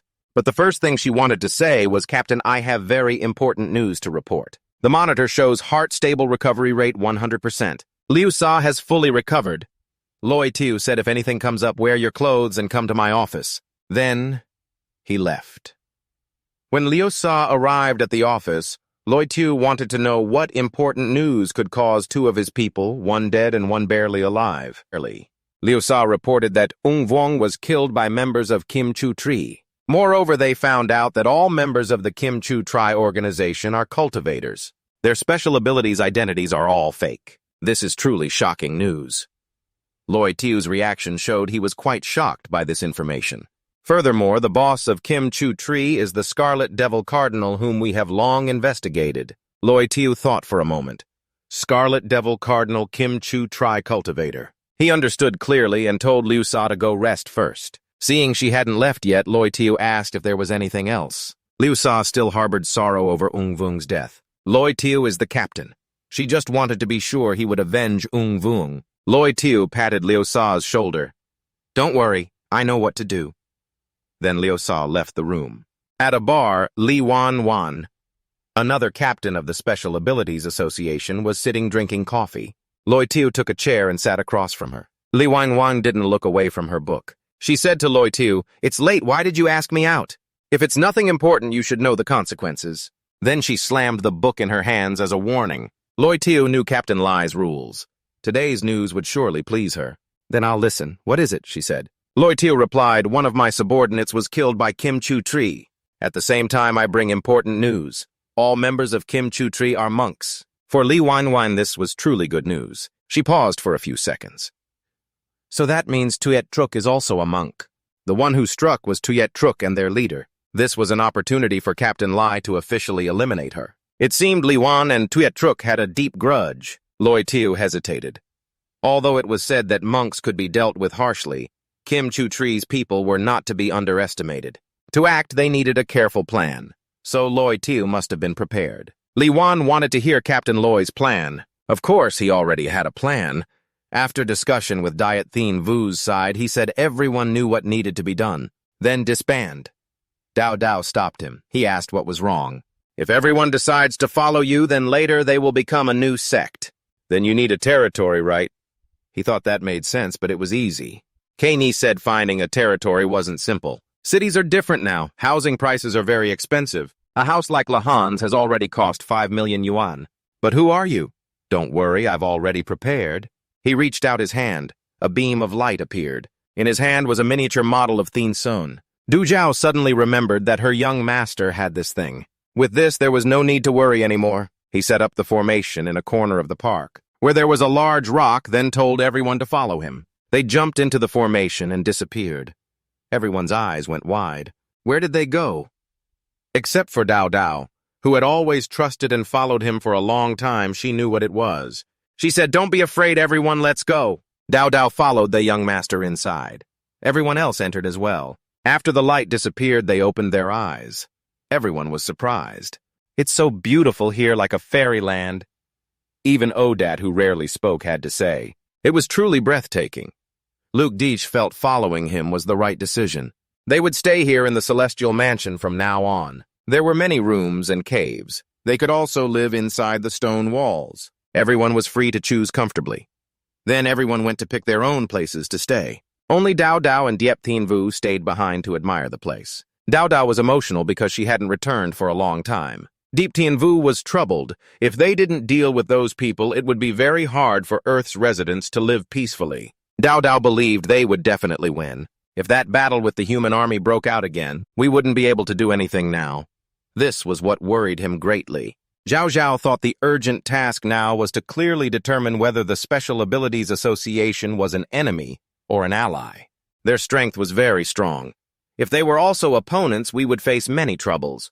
Diep Tien Vu didn't know much about the Special Abilities Association, so he needed Zhao Zhao to explain in detail so he could understand. The Special Abilities Association includes 5 branches: metal, wood, water, fire, and earth. Each division is headed by a minister, and they are all extremely formidable figures. But according to the information Zhao Zhao obtained, they are the highest leaders of the association. Each division is further divided into 3 squads. There are a total of 15 team leaders. The team leaders are usually psychic users of level 6 or above.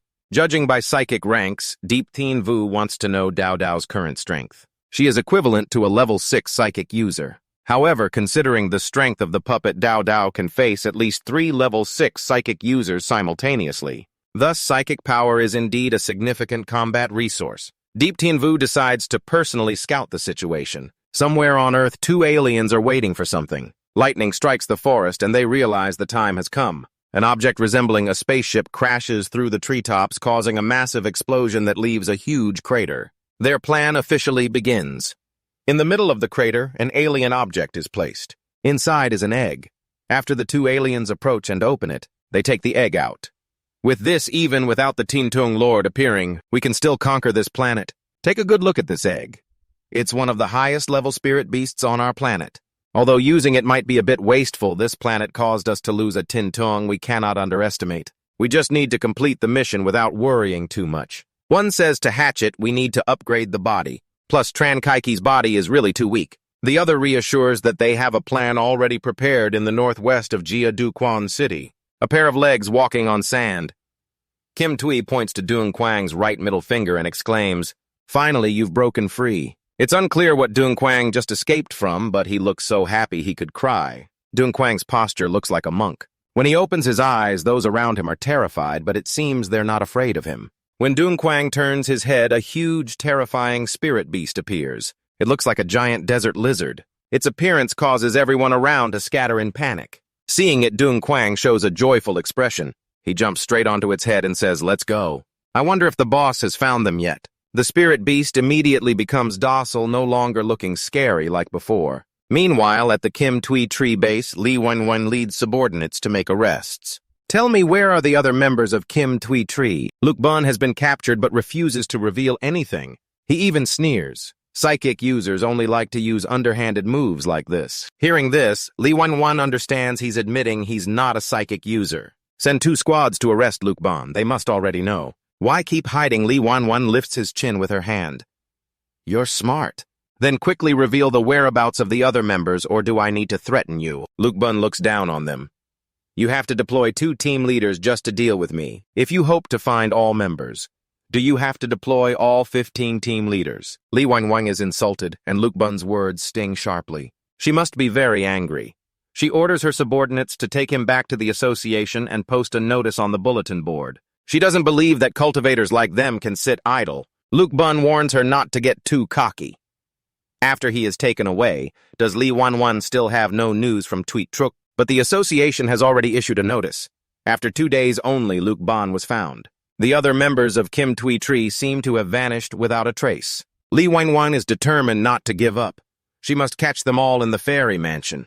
Diep Tien Vu and Dao Dao are sitting watching Ngotron eat heartily. La Hun rushes over to announce, "Quick, look at this." Diep Tien Vu asked her what had happened. La Hun used her phone to project the news being broadcast. The False Ability Association announced a newly formed False Ability Squad actively operating in the Jiangnan area formerly known as Kim Tui Tree. Unexpectedly, all members are cultivators hiding their identities. According to Captain Loi Tiu of the False Ability Association, cultivators are dangerous elements hiding within the city. If anyone sees the news, please immediately report to the False Ability Association number shown on the screen displaying their image. Then came an interview with Loi Tiu. Angry, he slammed the table. Cultivators are dangerous elements.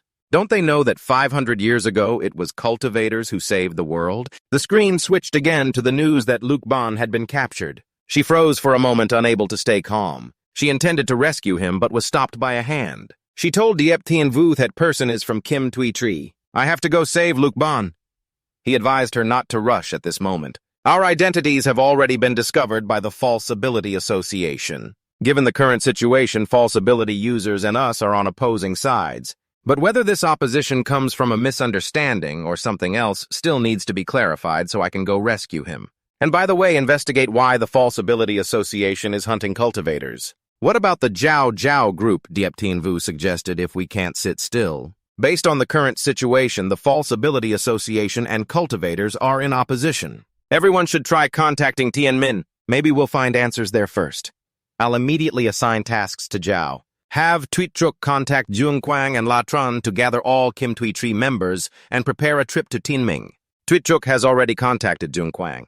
He's currently in the northwest and will return quickly. Latran has been missing for over 2 months. I'll try contacting him again, but their original base has been sealed by the False Ability Association.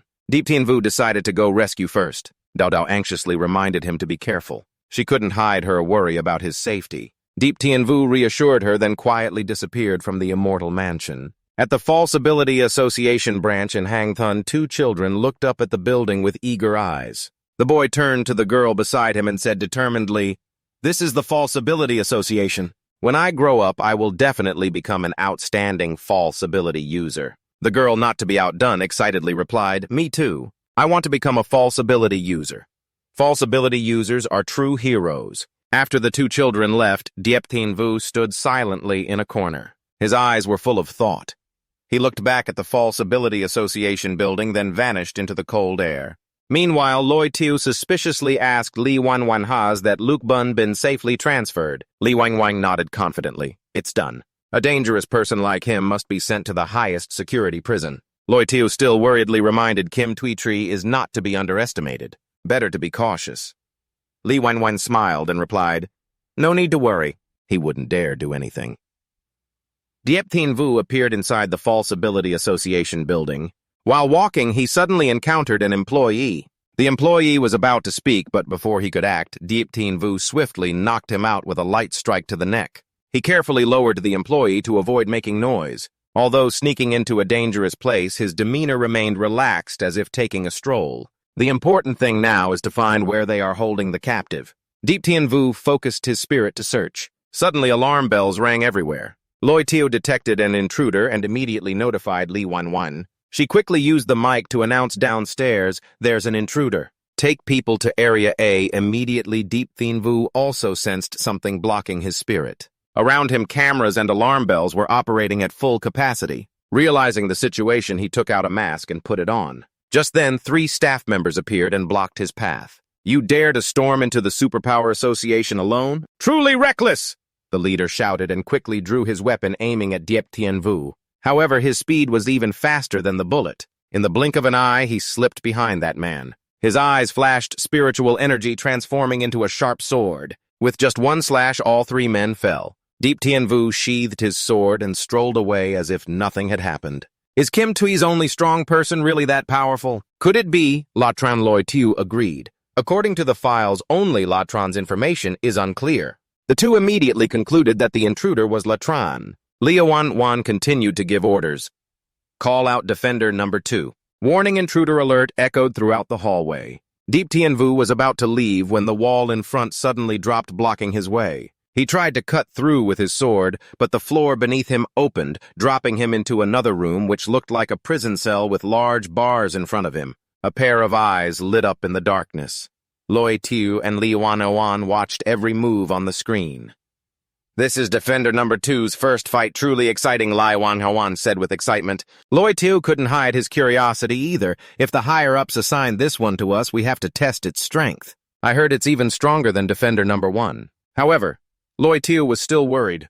Don't kill Latran, okay? The bars lifted, but no sign of any energy appeared. Deep Tien Vu looked around cautiously, unsure of what he would face. Suddenly his eyes flickered as he realized the opponent was not human, but a huge robot. It swung its fist toward him with terrifying force. Deep Tien Vu, a man from 500 years ago, didn't know what to call this metal mass, but it was clearly dangerous.